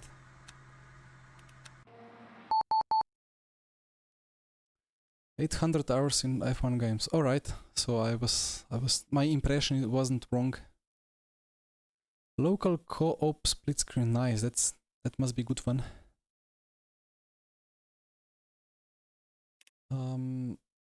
Event starts in 1 minute. Let's check one thing. In telemetry. Good to see that OBS has not frozen yet. I don't know what was the problem on Sunday. It just completely froze a couple of times. Either way, chassis, body roll. And then we have this very nice graph showing the ratio between front and rear roll. And it says 1.1x. 1.12, 1.11. So, yeah. On stock it was 1.32. So the front is, if it's more than 1, the front is rolling less than the rear. And that's normal because you want the rear to be a bit more compliant, but the front to be more stuck to the ground. But it was just too understeery, so at this point I changed, and then it was, yeah, it went to 1.1. So it's funny because on some cars one needs to have like 1.5, 1.6. Like on the Toyota it's super oversteery, so you need to tame it with the roll bars, but this Ferrari just seems to require a bit more support from the rear.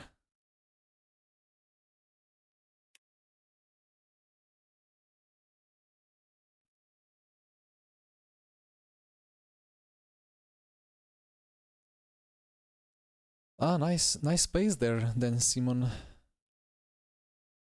If that's like the biggest country league. I think we have some like Slovenian Codemasters League as well that's kind of good with broadcasts, but I was never really too much into the Codemasters. Always kind of wanted to drive whatever was the most realistic sim of the moment. I was so close to switching to iRacing 10 years ago. Or like slightly less than 10 years, I think 2016, 2017. But it was too expensive. High Steel Rain, I think you sent some messages before, so not high, but still high, Simicube settings. I can quickly show it to you. So basically, well, 75, because I don't need more than 90 Newton meters ever. And then I did decrease damping and friction last time. I had 5 and 2 for some years, and then I decreased to 3 and 1, because supposedly it's better to have 0. But if I have less than 3 and 1, then I do this, and then the wheel kind of, it doesn't stop, right? I just don't want it to like freely find its own center of gravity. I want it to like stay here, so I use a little bit of friction for that, and damping maybe helps. I have promised a video on this picking and notch filter. I will do it once. Basically, some curbs are very aggressive, but it turns out with Simicube and Acetec and some other DD wheels, you can filter out certain frequencies to just fix those curbs.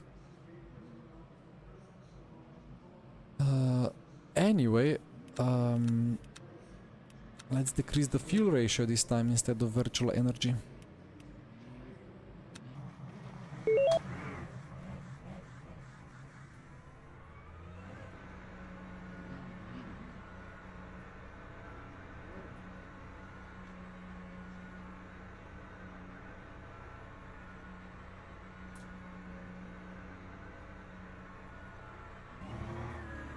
Yeah, I think LMU is very approachable, right?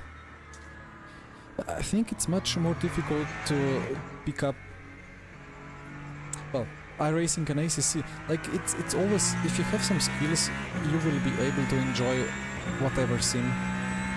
But if you want to be really fast and battle among the top, I think LMU would be very approachable, because on RF2 is kind of approachable still, because you can really feel absolutely everything that's happening with the car, but it's very difficult to understand how to use the rear to rotate. On LMU it's, yeah, you can feel it, and you can just like drive normally, you can drive cleanly and you will be very fast.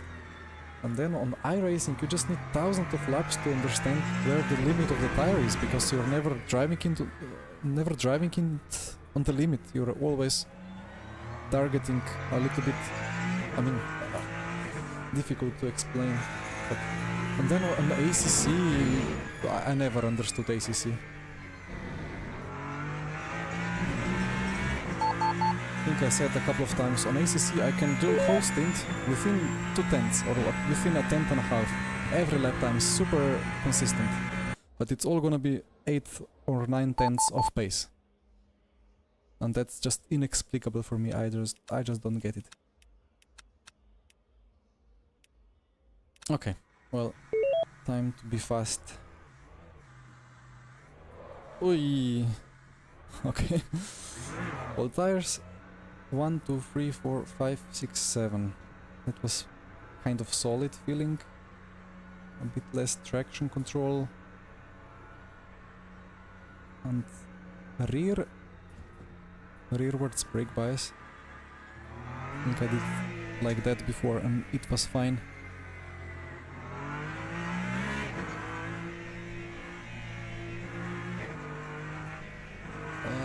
Don't I have wheel auto center?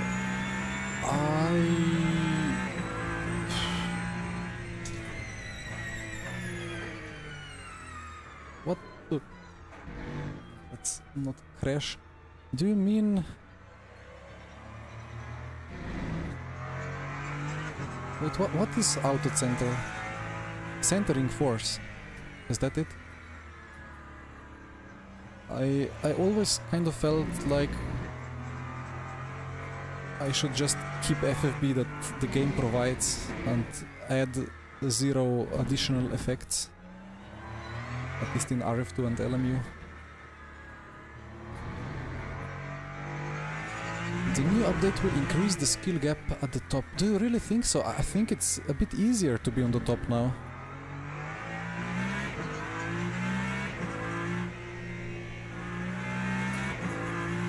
I mean, the peak of the tire is less sharp, so it's easier to be within the optimal slip angle window of the tire.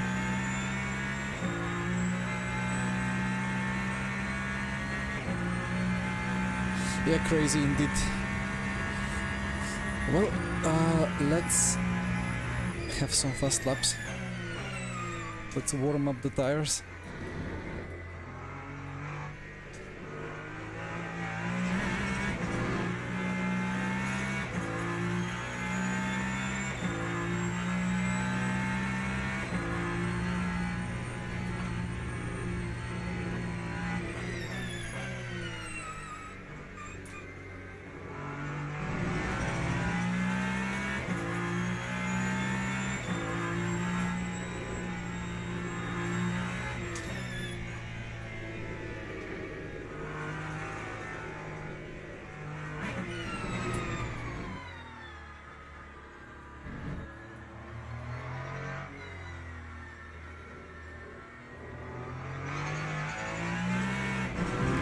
These tires really take ages to heat up.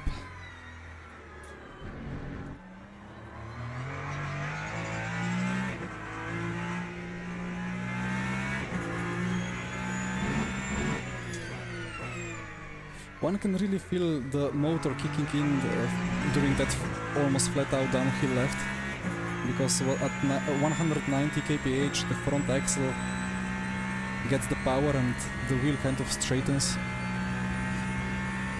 Well, Jonathan, it's alright. I have not tested it too much yet, so I cannot really comment fully.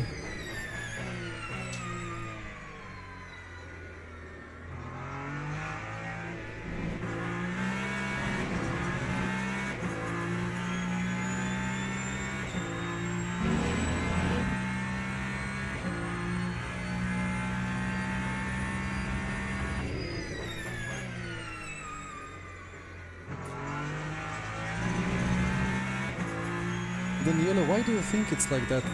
Like if peak grip is wider, or at wider slip range, it should be just on paper easier to be like having good steering inputs. Or even if you're off the center of the max force window. Like if you're off that center a little bit, you are still not losing much. Like you're losing less grip than before, so.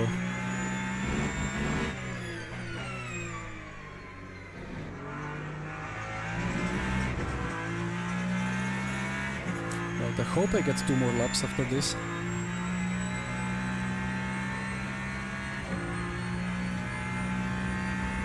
I think I will get.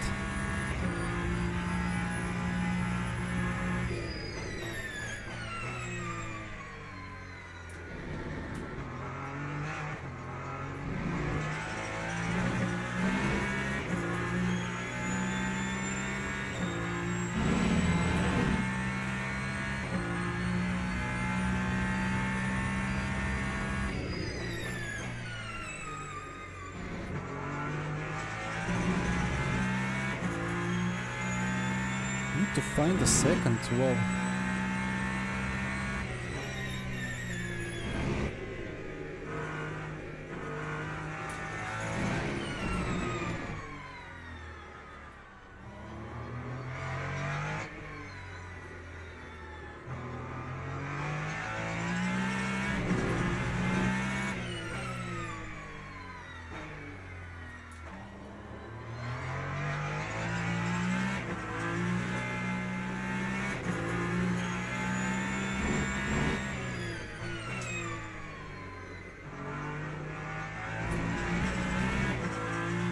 Well, that was purple sector too, but not going to be close enough for P1.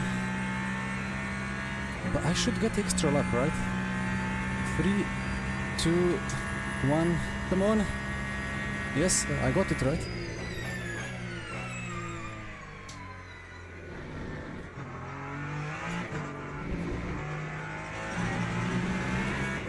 That yellow anti-cut is not really that aggressive.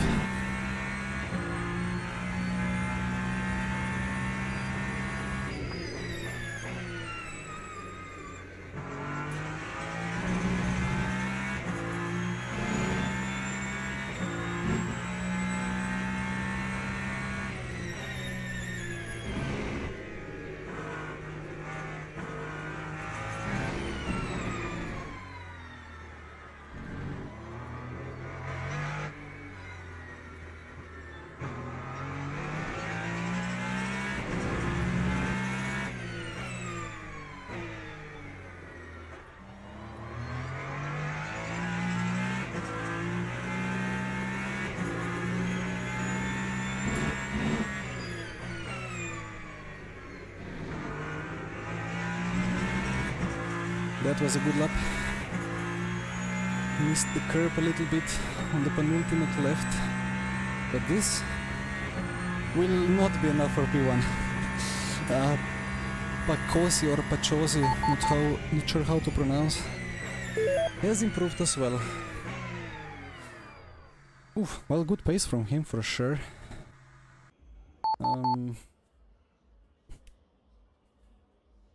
Okay. How much fuel do I need? So 22 times 60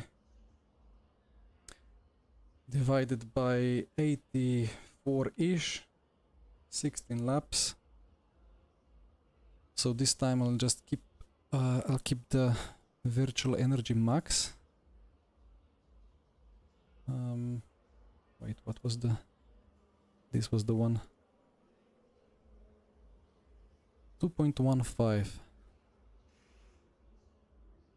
34.4.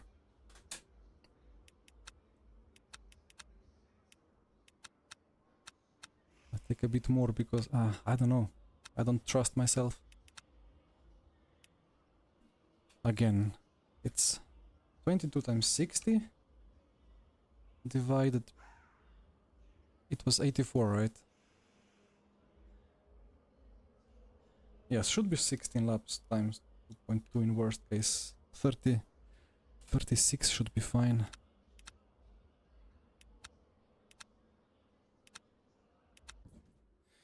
And then we decrease these things a little bit, and 1, 2, 3, 4, 5, 6, 7.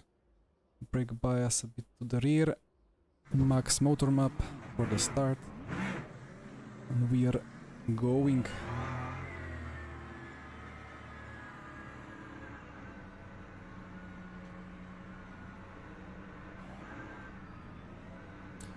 Jonathan, yeah, they kind of did change. I mean, the initial GTE tire was just copy-paste from R Factor 2. Then they implemented the better tire from LMU.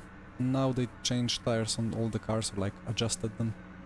Anyway, here we go.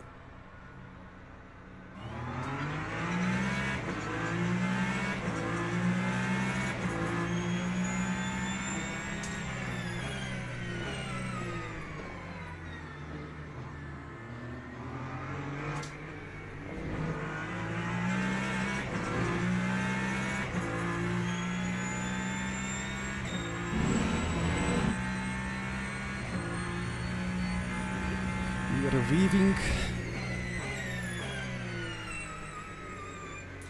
and now it's time to really profit from a better feeling of how, or like, if you know how colder tires will feel if you are able to extract grip better from changeable conditions, you will really enjoy the start at tracks like this, because it takes 3-4 laps for tires to be into the zone.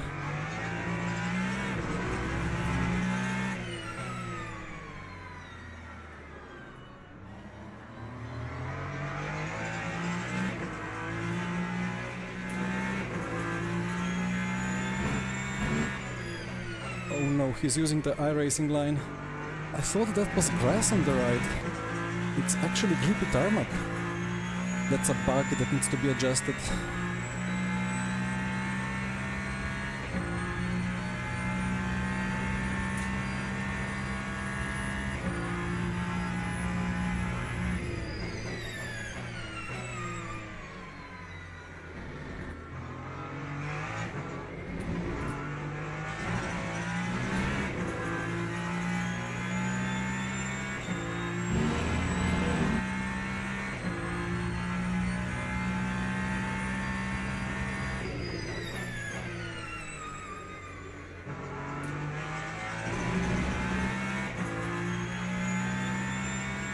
Because he's really able to carry a lot of speed on the exit.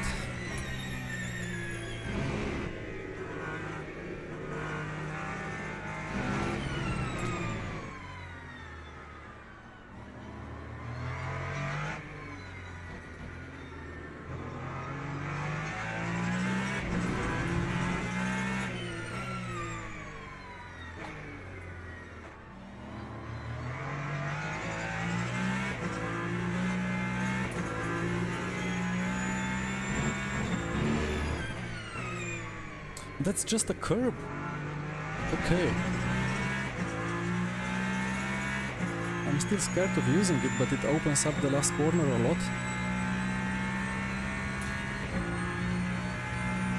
That's not intended, I suppose. They don't use that grass or tarmac thing in real life.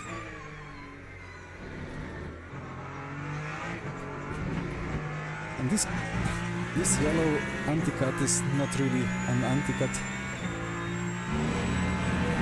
but it's laser scanned, so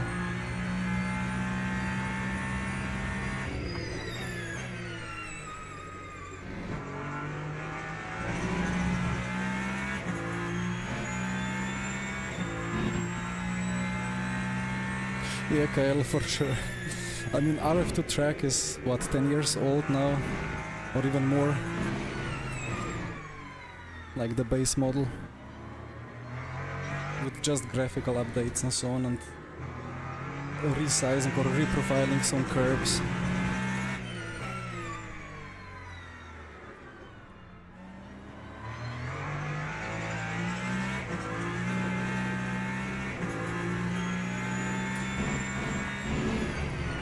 Yeah, this is like iRacing now.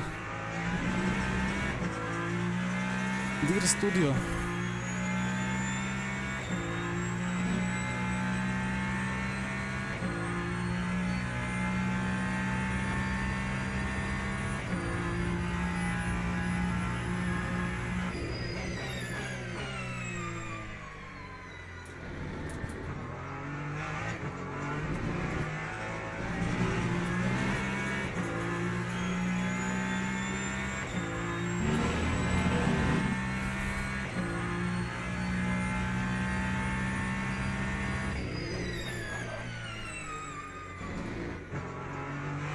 We both locked up their ears.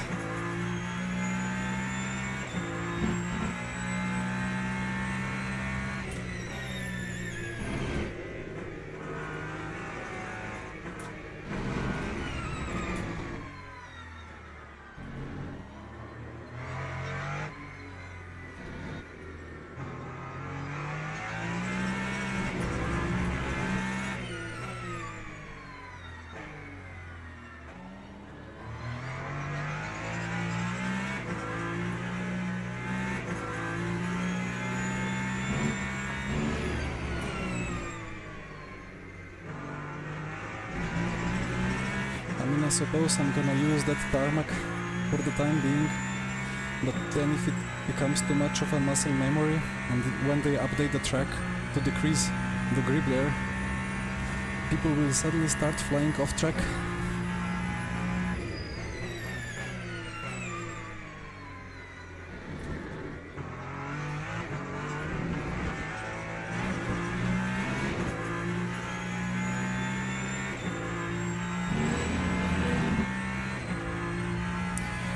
Simon, it's basically just removing a little bit of edge. So like when you start sliding, you still lose significant grip, but just a little bit less than before. So lockups are not as terminal as they were before, and so on. Because like, yeah, the lockups especially, I think it was especially eased up on the front tires, because the lockups were quite extreme in some cases, quite unrealistically extreme, because when you locked up it was difficult to get the grip back, but in real life, even with big lockups, if you like remove the brake 50% or 70%, you will get the grip back. But here you really needed to almost remove whole input, and it was kind of like iRacing in some cases. And iRacing is like the most extreme variant of tire overheating.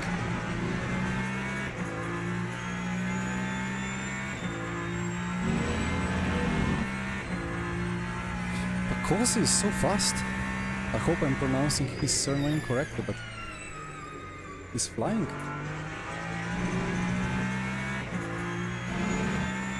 he seemed to struggle a little bit on cold tires, but now he's in the zone.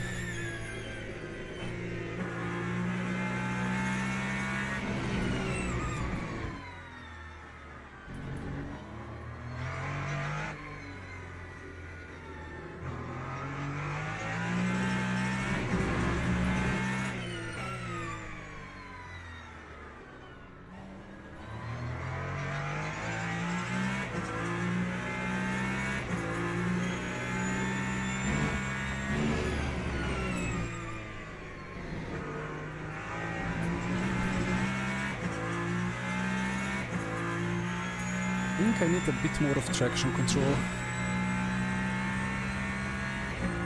Maybe this one.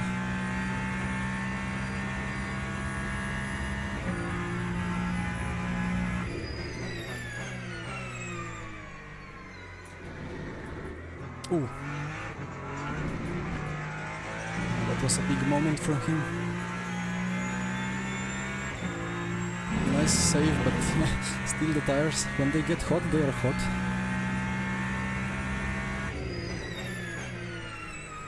There you go. He needs to now defend from me while cooling down the tires for a lap.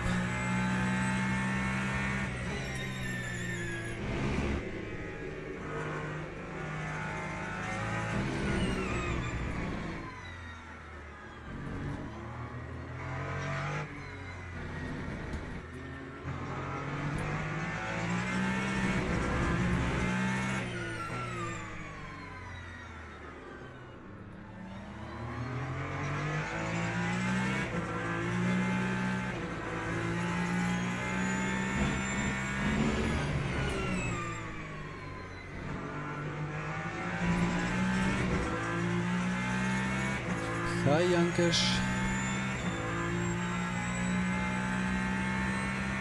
Yeah, Simon, about why they did it, I think it was partly input from real-life drivers.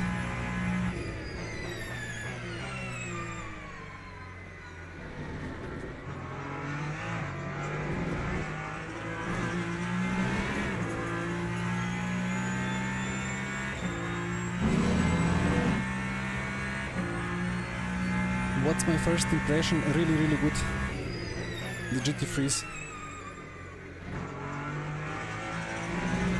I'm gonna keep saying it today, but I think they are by far the best GT3s in the whole of sim racing. And the whole idea of racing a GT3 is just so overused, and like they're in every sim, but I think LMU GT3s are now like a level above everything else, in my opinion. Just feel the most balanced, the most intuitive, feeling the most connected to the road without having massive slip angles.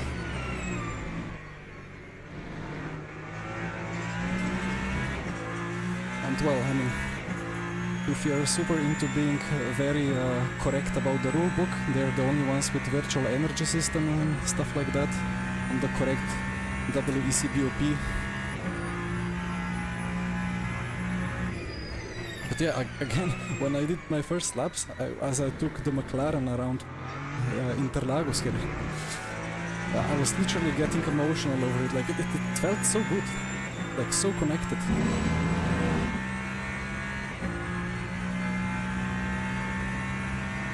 And that's a feeling that I don't get in any other sim, except sometimes in RF2. But RF2 lacks the dramatic grip drop-off due to overheating or due to too big slip angles.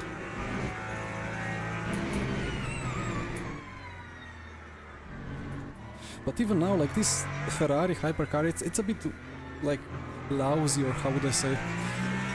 It's a bit reluctant to grip. It's heavy and so on. It's not the most pleasant car to drive. Like, I mean, that's how it is in real life as well. Hypercars are not the easiest cars to drive.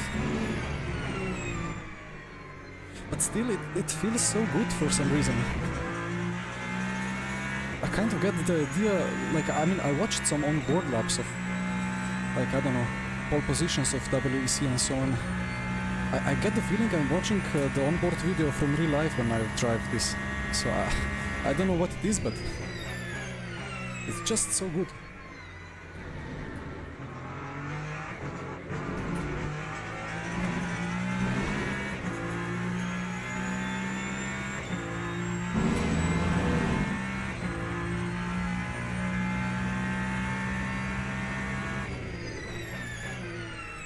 Another wobble from Pacosio, or Pacosio.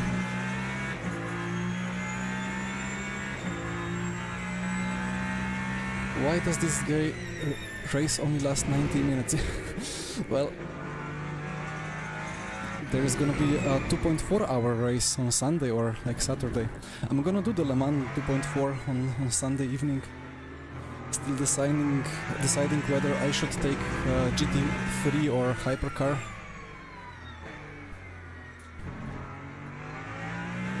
But it should be great, no matter what class we go for.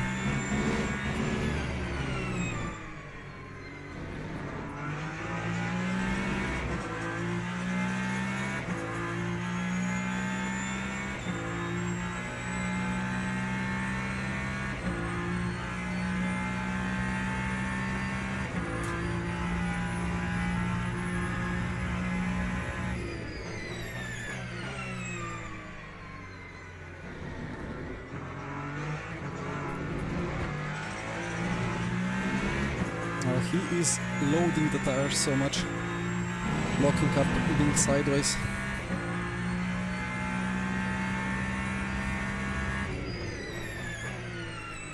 Again, rear snap for him. But I will need to profit from some mistake because it's very difficult to overtake on the brakes.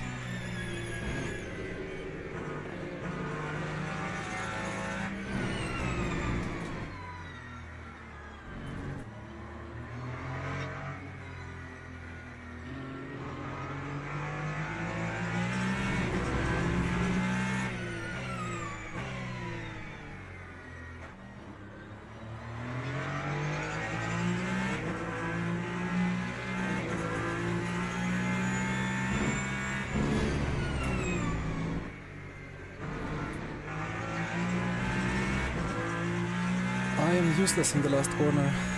I have not practiced using that extra tarmac on the right, so I'm still lacking feeling.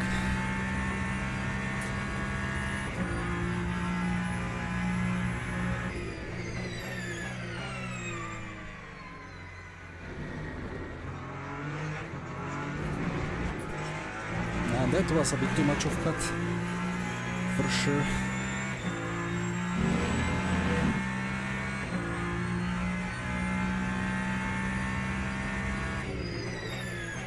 Hey, Ankesh, to be honest, I want to try BMW at Le Mans. It was the last car I did Le Mans weekly or special event with, and it was really enjoyable before already, and I want to see how it is, despite saying that I will now only drive the Toyota hypercar.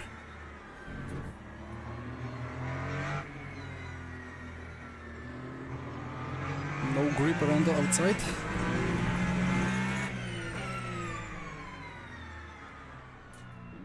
Oh, he's struggling so much with front grip.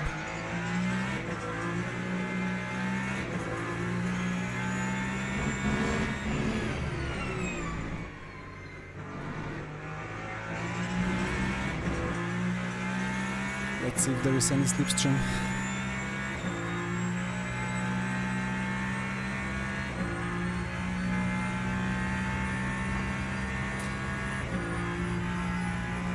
Gained a 10th or not even a 10th. Ooh.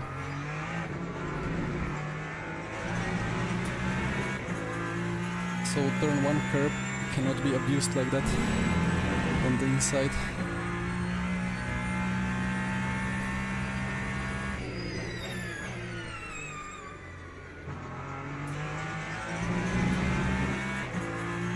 Orange cut.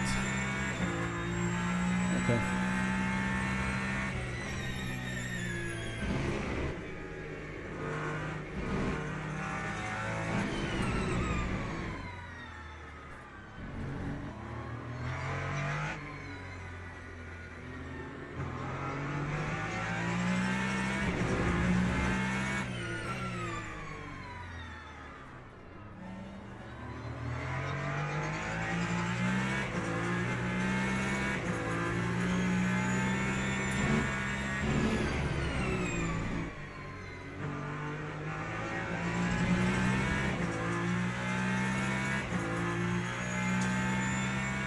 I think that +7 clicks of rear ARB help a lot in sector 2, but decrease my traction slightly.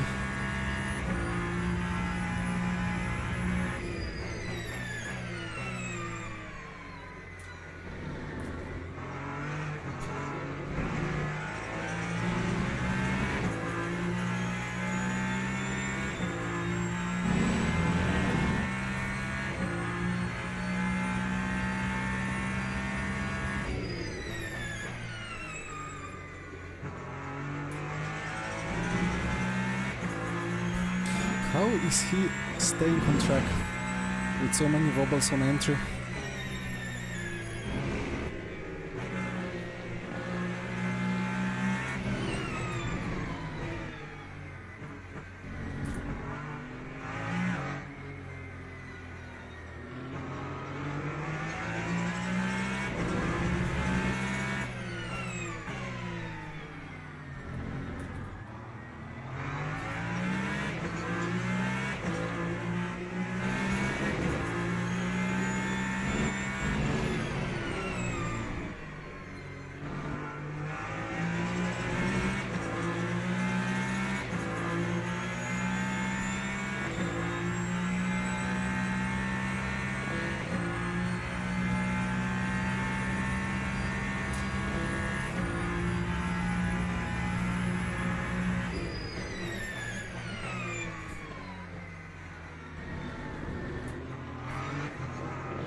The mind games.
Okay. I tried.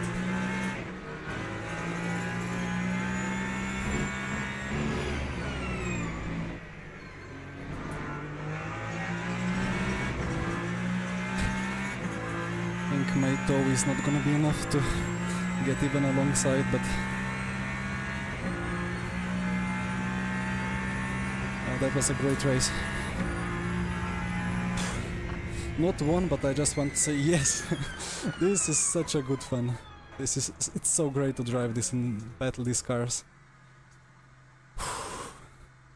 That's so good. Like I cannot say anything else. Like there is nothing like this in sim racing for now. I don't know. But well, I do like cars that are kind of heavy and fast and don't stop easily, so you need to really manage the grip around I'm ready to go to some spa, like not racetrack, but like swimming for a week after this. This was so good. How much time do I have? 3 minutes 40. Yeah, let's quickly just check. I thought I'm gonna ram him in the rear, but at some point this was super close. I thought, uh-oh, I'm gonna lock up and crash him, but you know, this is not iRacing, this is LMU. This is the best netcode on the market. You can come centimeters close and it's gonna be fine, because the system, or like the code, can handle it.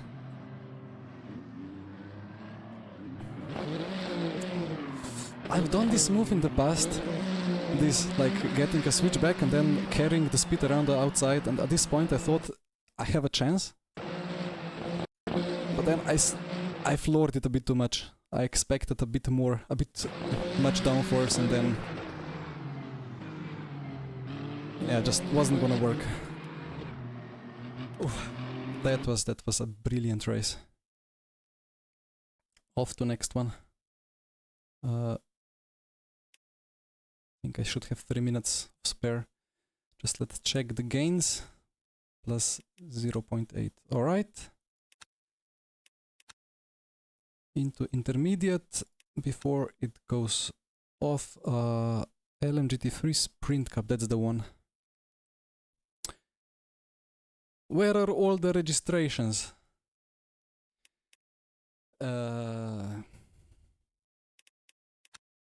Well, if there is 3 people, then I'm not sure. 20 minutes till the next one. I need a break anyway. Like, I'm gonna quickly register for this and I'll try the Corvette, and then if nobody else registers, I just jumped out. 24-minute race. Well, not greatest for the content. This is open setup, so that's maybe why people are not doing it much. Hi Osorulo. Yeah, exactly. Netcode of RF2 and LMU is just like, it's brilliant when it comes to racing side by side. And well, I raced iRacing on weekend. It's absolutely terrible. ACC is even worse. In ACC, cars are shifting back and forth on the straights. Like, you cannot race like that even. James Baldwin is in Portimao. Is he in Portimao or in Kota now?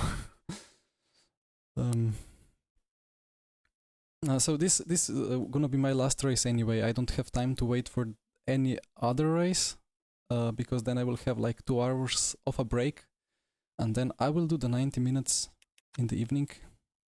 Can I already register for this? I can. And I will take what McLaren looks the best. 59 or 95? Or should we take the red one? Red McLaren, that just doesn't look correct, right?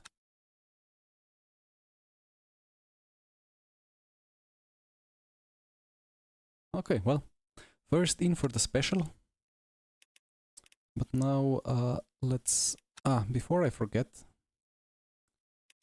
Controls, FFB, no, calibrate, wheel range on, because GT3s feel like they are fine on the default wheel range.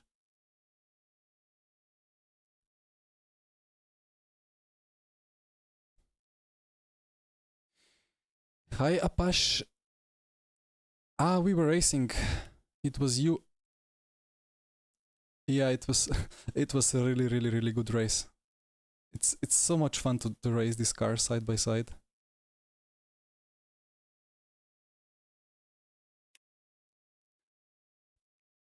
Okay, so we have a bit more people here now.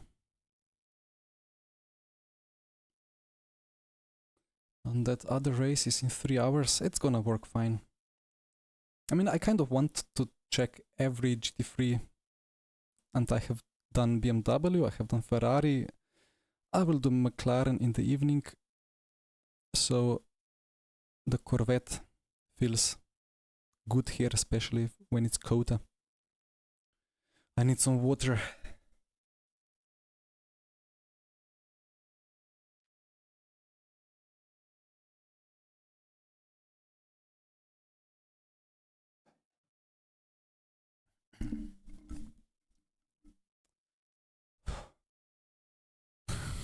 I cannot stop smiling from that race. Like both the battle, but like just how the car feels, like it just brings a huge smile onto my face. I really don't know if that's because I'm so heavily rooted in RF2, or if it's just because it's a great sim.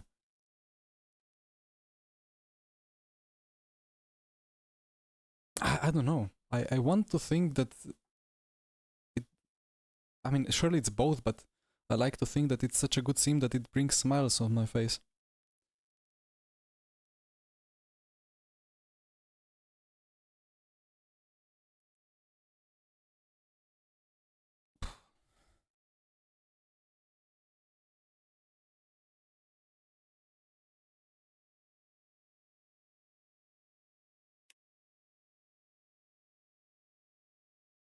Well, yep, it's me. I mean, if there is a good buyer, then it might be a great news to be sold. I mean, it's not the game being sold, right? It's not even the studio being sold that's developing. It's the parent company that's being sold. It's like with Fanatec, right? I mean, they are still selling and so on. Things are still going forward, but let's hope it's solvable for motorsports games as well. They need to bring back the seconds, like, it just says minutes. It was so good to see the seconds counting down.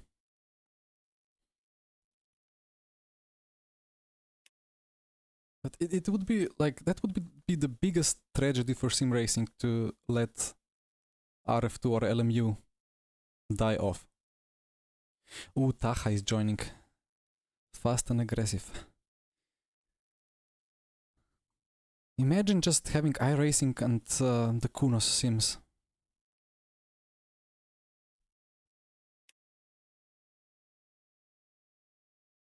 It would be really depressing, because a part of the overall experience would be missing.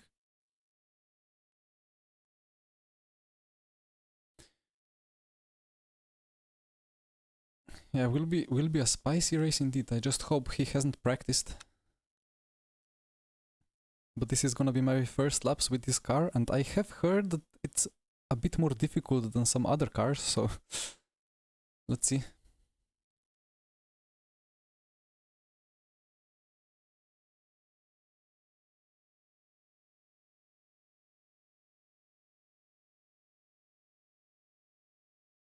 And I really don't know why has RF2 not picked up a bit more? Like, what was the problem? It was always very modelable with some experience. Servers are very like adjustable, but again with some experience. Maybe that. Yeah, you need quite a bit of experience to run things in RF2. But the physics side was always great, and now this is just a big development, or like big improvement with less content, of course. For now, only 10 tracks and, well, quite some cars, but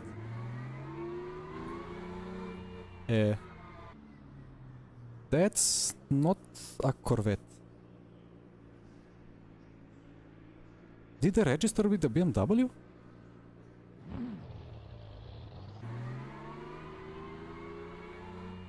I thought that I've taken the Corvette. Or was I talking about something else and just clicked BMW? Anyway, I mean,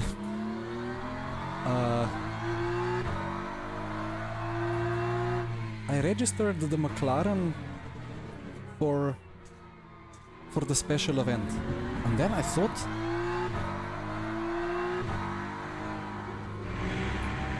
I mean, you guys can check the stream, but I'm pretty sure I have Corvette on the list.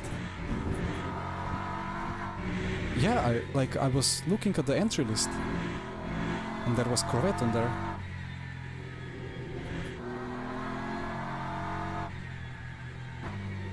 Well, checked it, said Corvette. Okay. Well, hi Andy. You see a bug that you can report?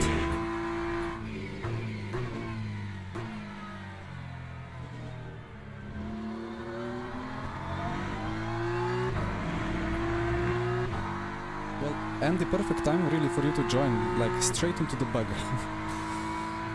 Okay, well, we are racing the BMW then. Probably we'll have a bit easier time with it.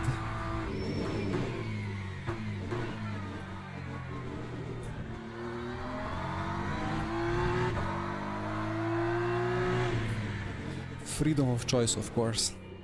How do they say it nowadays? The Corvette identified as a BMW or something like that.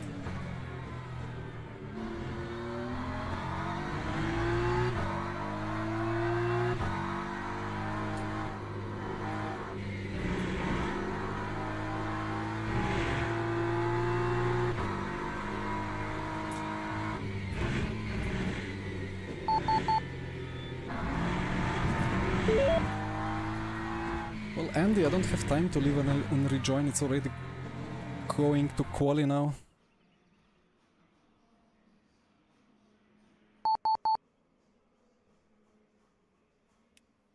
Six minutes quali. Yeah, I'm not leaving now.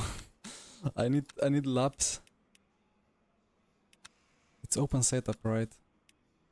Do I click something?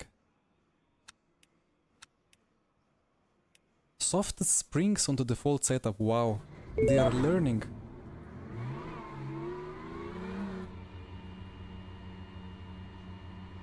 So what did I have at the first race?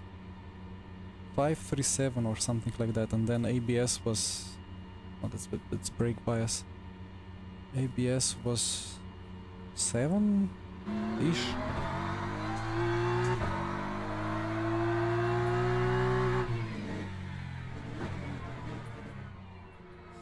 Oh yes, I do love some soft springs and dampers.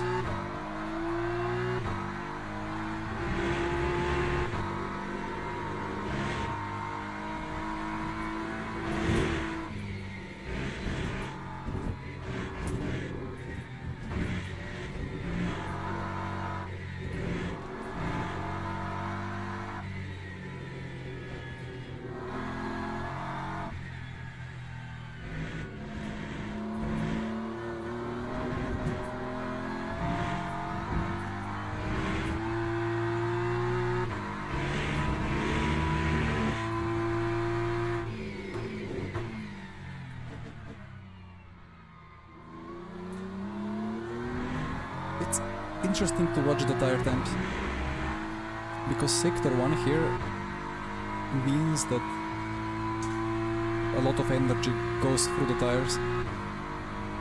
But these cars are, I guess, just so slow that they just don't generate any temperature. I mean, it's GT3s, right? They are kind of road cars, adjusted slightly for racing to be as much approachable as possible. Which is alright, you know. The more that racing cars are like actual road cars, the better it is to watch. As long as it's not front wheel drive, then it breaks.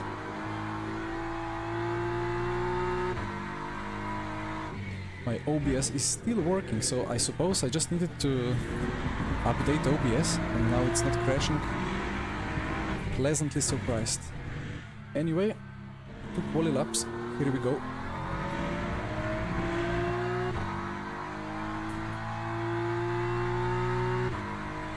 Headlights on, of course.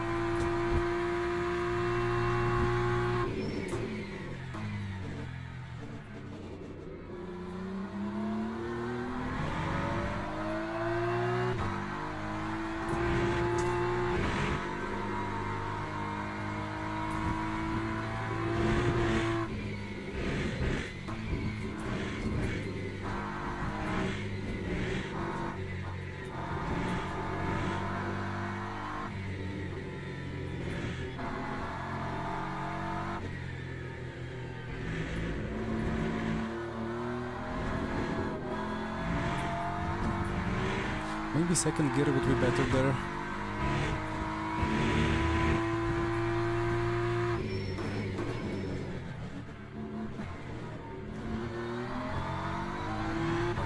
Traction control is kicking in first gear all the time anyway.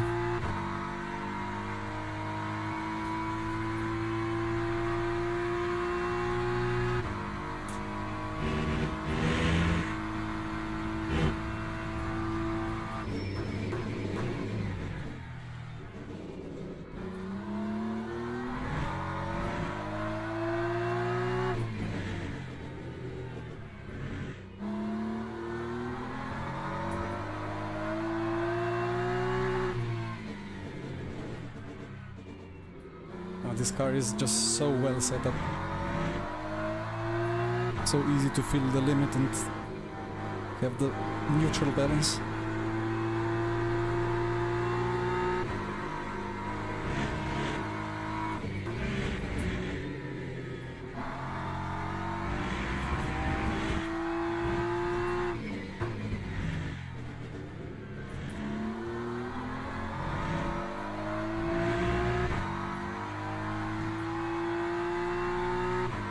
Quite tight for P1 there.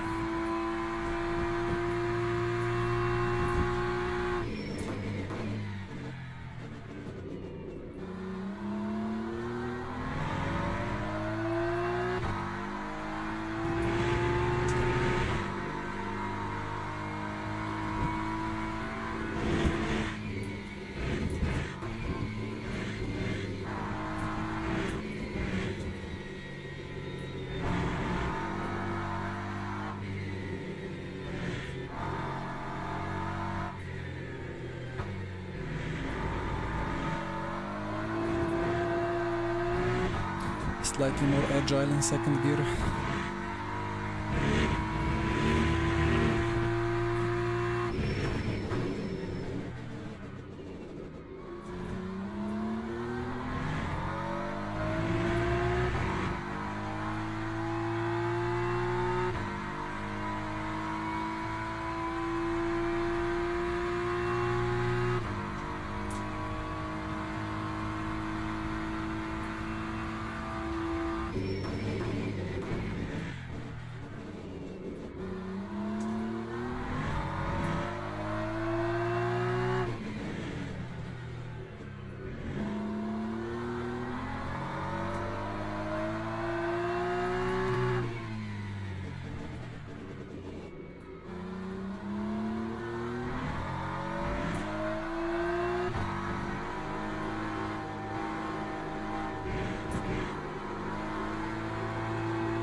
Across the line. What is Taha doing? Ah, he didn't improve. Alright, that's the pole position. I bet on being P2 out of turn 2. Right.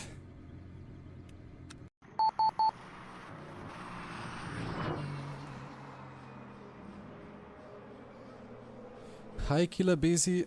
It's going brilliantly. I've been enjoying myself like not for a long time with these new GT3s and the hypercar. DQ, oh dear.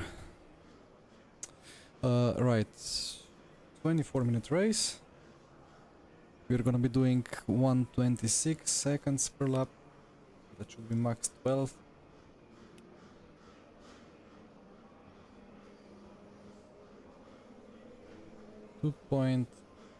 .7, let's say.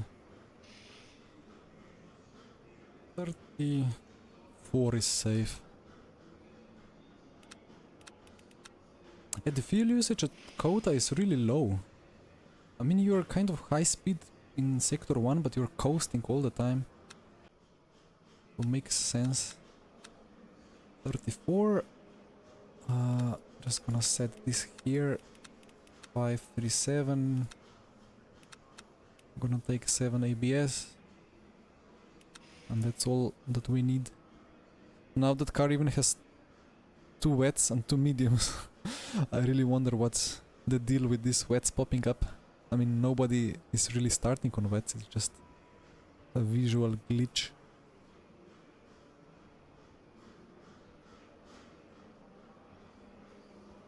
Killa Busy, try the BMW if you want like a neutral car, like it's... I think it's a really good experience to drive it. But the hypercars are now less on a knife edge, let's say. I really wonder how they will feel at Le Mans, like going into Porsche curves, then usually like if you turn in and leave throttle it just like spins around. I have crashed so many times into there. I think that's gonna be a bit more neutral now.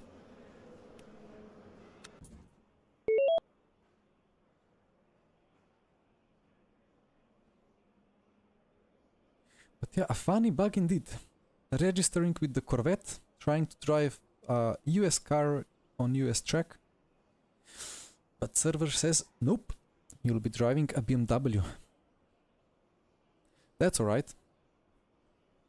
At least I kind of knew how the car is gonna behave.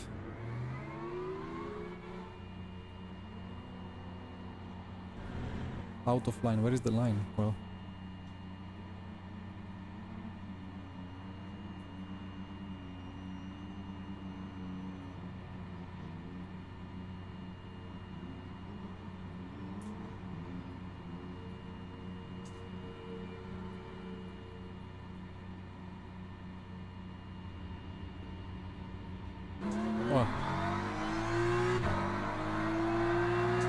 I slept. I don't know what I was waiting for.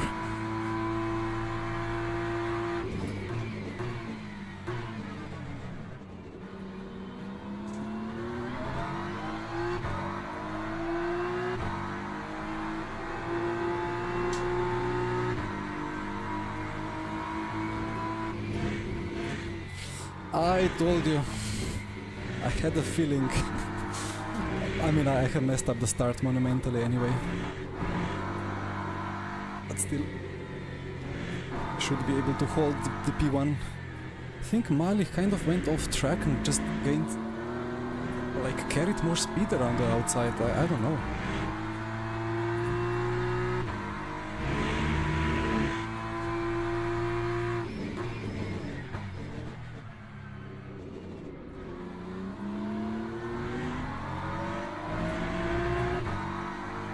Well, nice to have such a nice track, or such a big track, close to home for sure. When does the update drop? Luca, this is the update.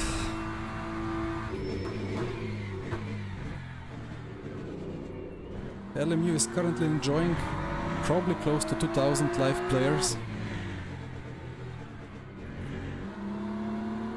Or I hope that I could say LMU is currently being enjoyed by 2000 players.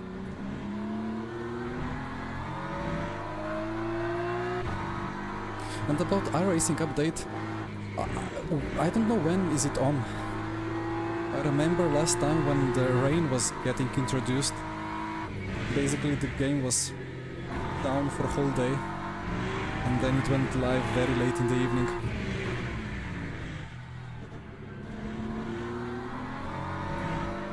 But I will potentially stream it on Thursday, like maybe 2 online races in iRacing and then jump to the weekly event in LMU.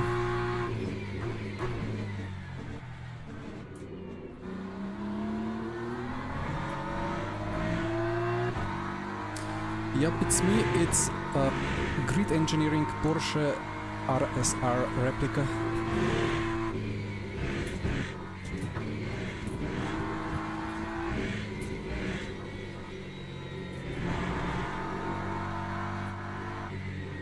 That's a cut. It's not a cut. Okay.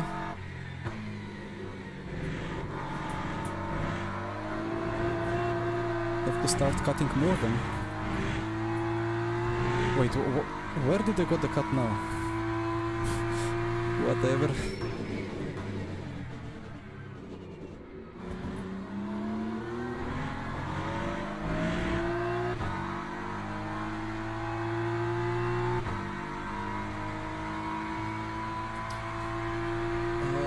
Steam issues. My Steam never syncs. I always need to force it somehow.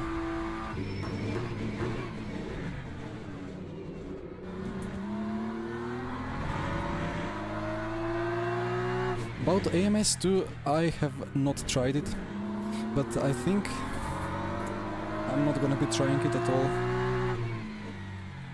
Like, to my understanding, AMS2 is not a full simulator, like it's kind of a simcade.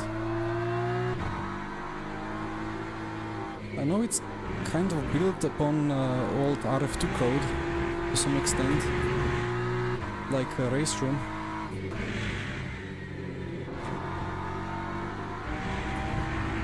But it's... I heard it's even more slidey than the old RF2 tires. And that the downforce is kind of unrealistic.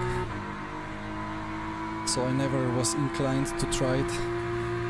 Supposedly it's very approachable and good for some solid racing. That's not like arcadish, but that's actually like some proper physics. But it's not full eSIM to my understanding. The AMS2. Oh, he's carrying a lot more speed in there, but then he loses the rear a bit.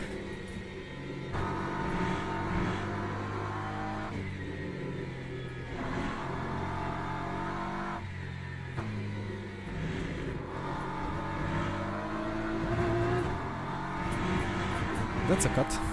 Even I got a cut. He must have got some huge points.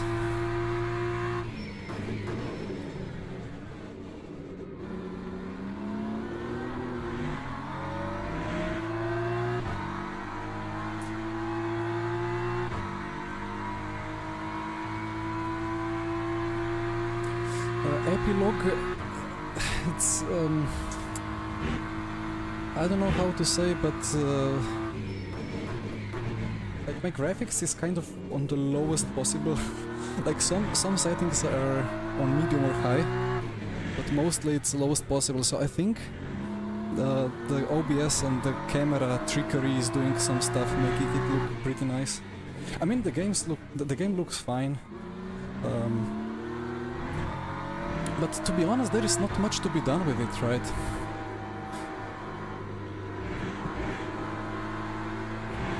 Like, the more you put of the post-processing, the more eye-candy it will look, the better your texture detail is, the better it will look and so on.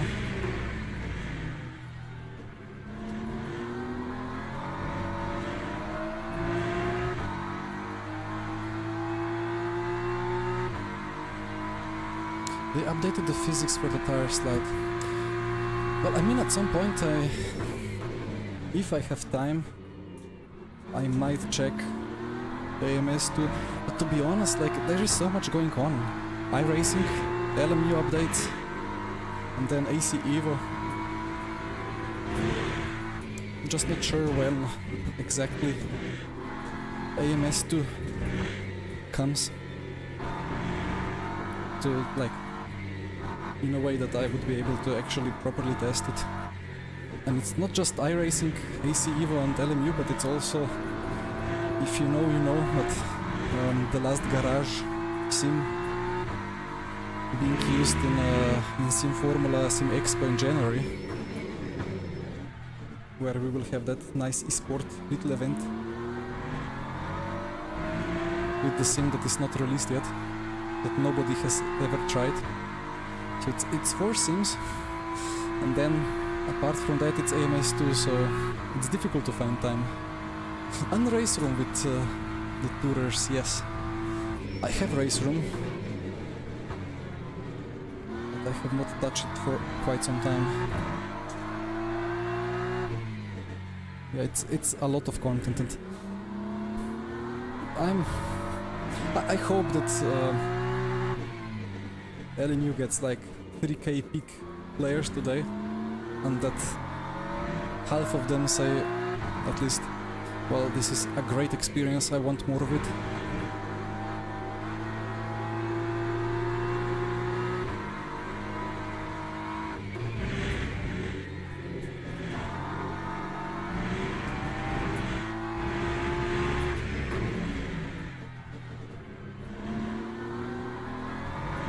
But yeah, let's see how our racing drives. I'll try to time it well with some IMSA fixed race or something like that on Thursday.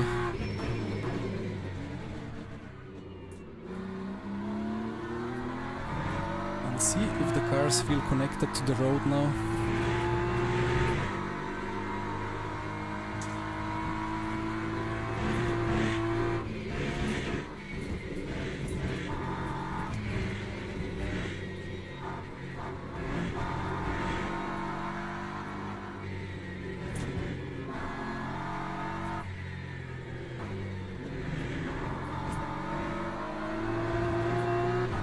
We are disrespecting the track limits, but the track allows.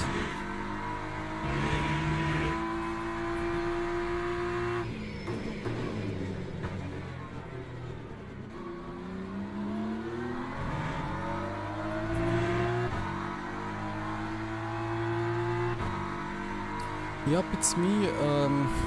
It feels like there is not enough downforce for it to open it up.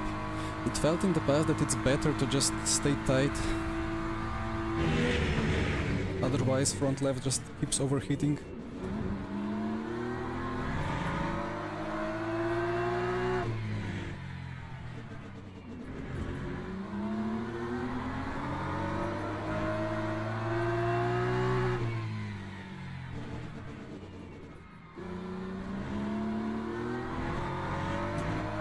I mean, I try to open up the entry, but then, like, it's kind of tricky without downforce on the front. I mean, there is a bit of downforce, but you see what Malik ahead is doing. Front left just melts, and then you have problems.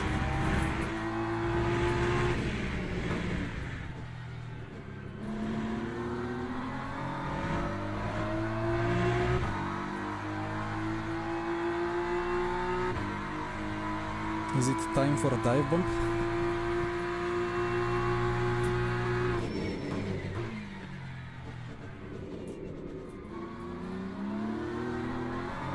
It wasn't really close enough.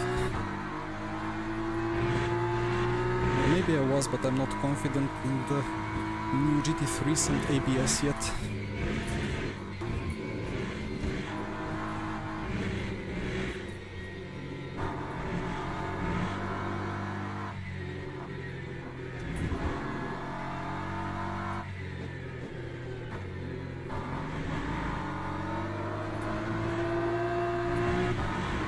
Bad exit.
That was very close to a cut.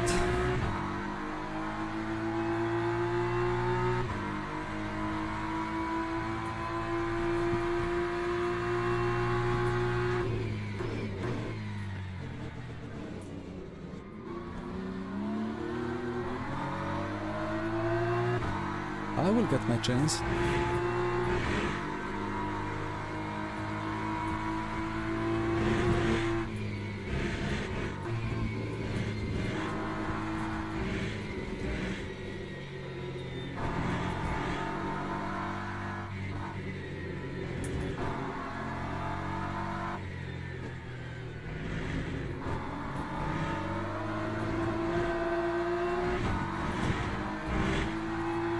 track limit.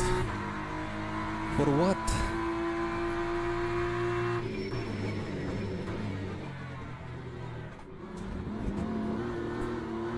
Too much curb.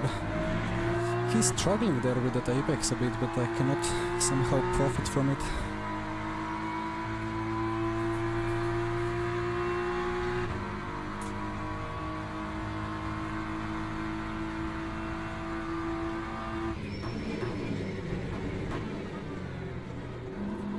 Too deep, too much on the ABS.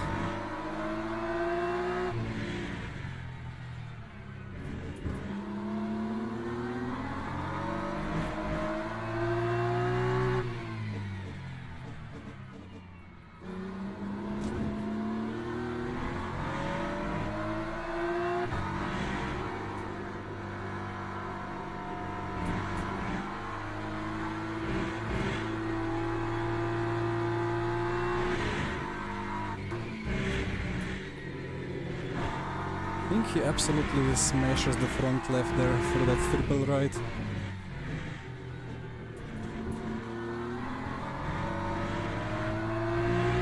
I'm kind of trying to keep it alive.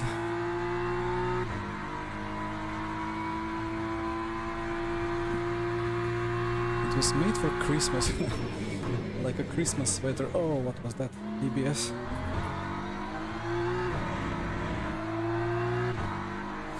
It's like wrapped for as a present, right? Red and white. I agree.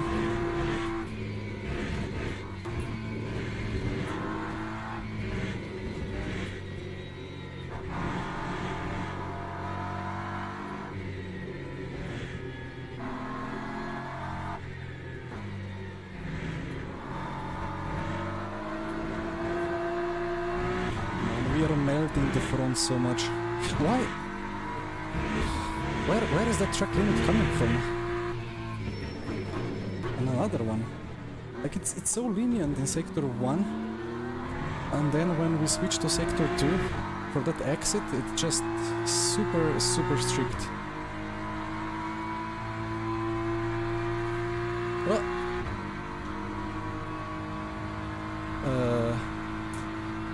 what was that about?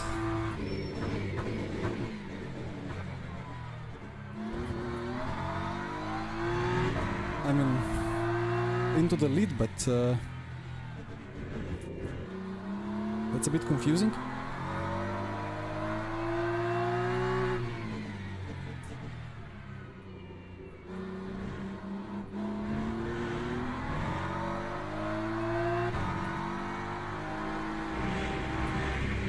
Okay, that's too tight for sure. You know, I'm now like confused. Are we having a race, or is he having some issues, or...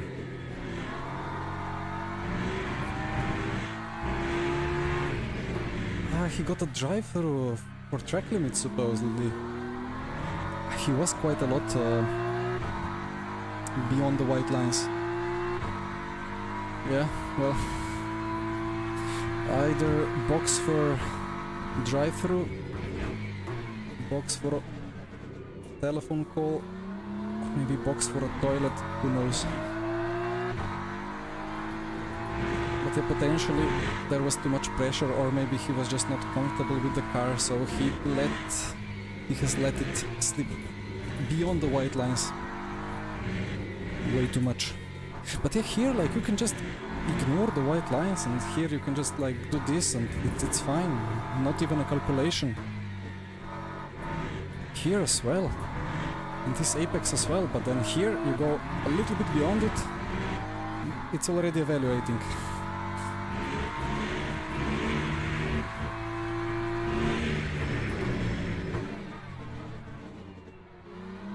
Yeah, now I completely lost my focus, but well, we have 7 seconds gap anyway. Track limit, well, let's not get a penalty ourselves. So Malik is 19 seconds behind. Yeah, well, I guess if you guys prefer to watch some Baldwin now, I will perfectly understand. So if you're leaving, then I will say thank you a lot for watching for now, and I hope to see you in the evening, because I will be doing the 90 minutes of Interlagos in the GT3, and it's gonna be a nice race, I suppose, with the McLaren.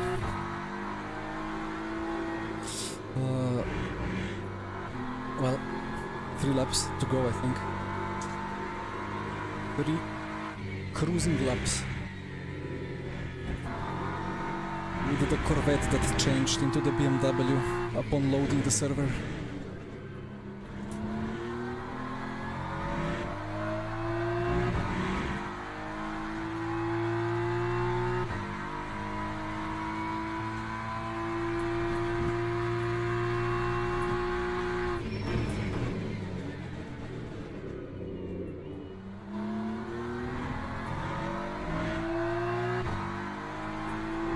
I guess I could try to do a PB. There is enough of a margin on the cuts. Ah, yeah. But it's like there is no more grip. It just overheated.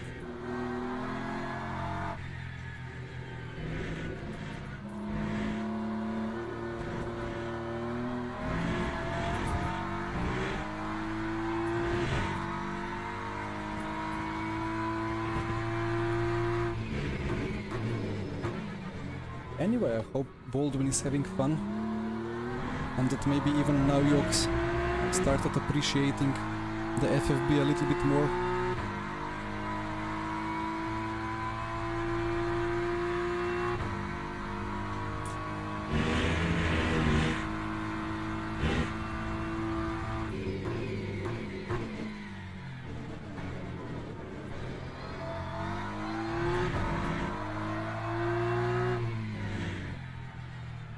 I try to cool down the front left a bit and see if some pace returns back.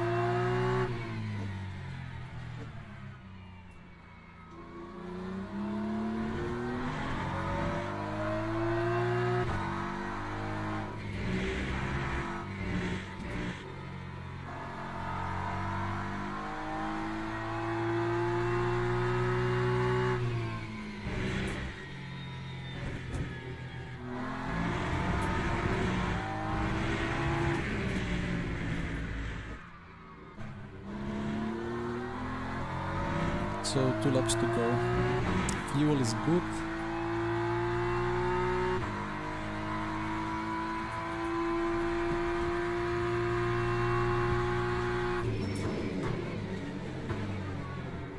This ABS, like, now it engages so much more that there is some wear on the front. Maybe I need a bit rearwards brake bias.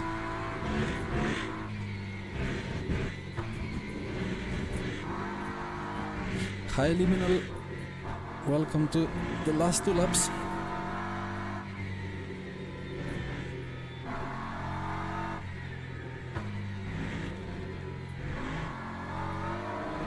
For an endurance race, driving like we drove with Mali in the first few laps, that's just a no-no. It's gonna drop the pace so massively.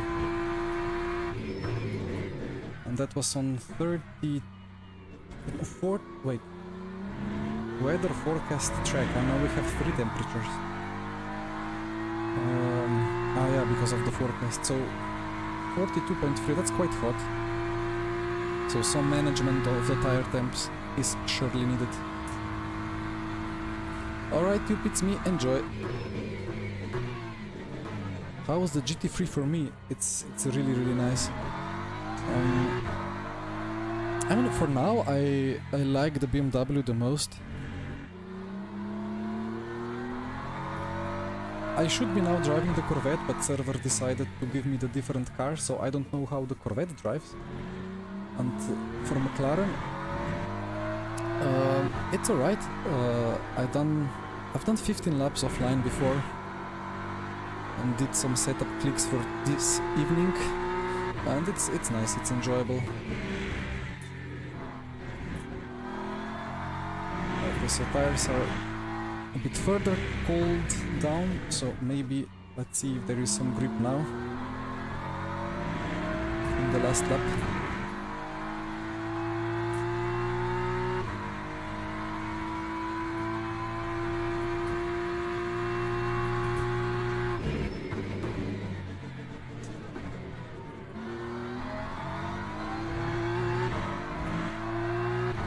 And Delta doesn't like it.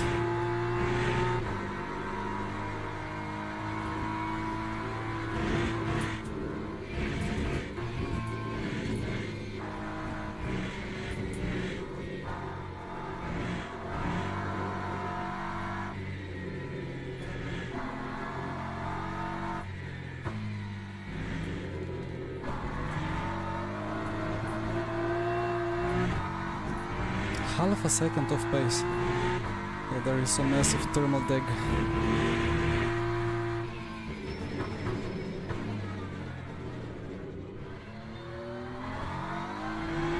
So where is the car? This is yellow and there is green. So where is the stopped car? Alright.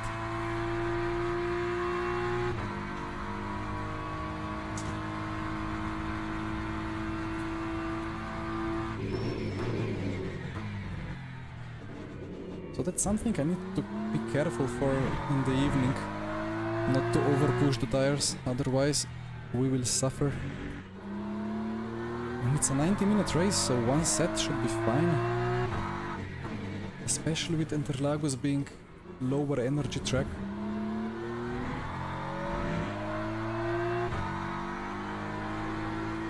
Hi KP, does glove make you sweat in winter? Depends on how breathable they are, right? But if you mean to make fun of me using gloves, I can show you.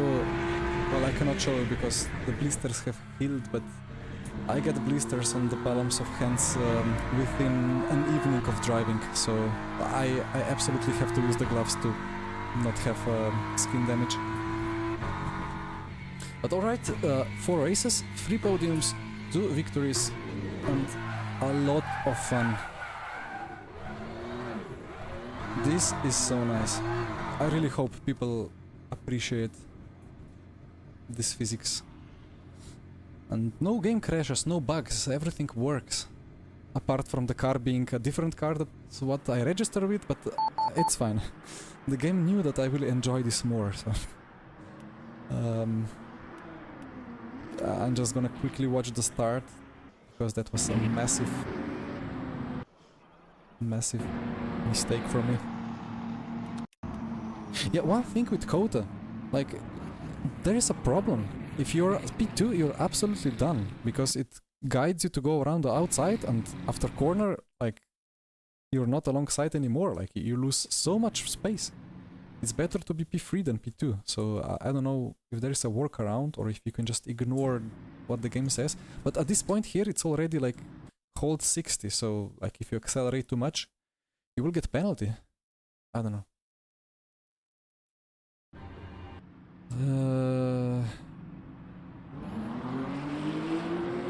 I think I was waiting for that hold 60 to turn on, but because I'm leading, it's already on, so then I reacted poorly. And then Taha Malich. Ooh. Well, that's one way to gain a position, right?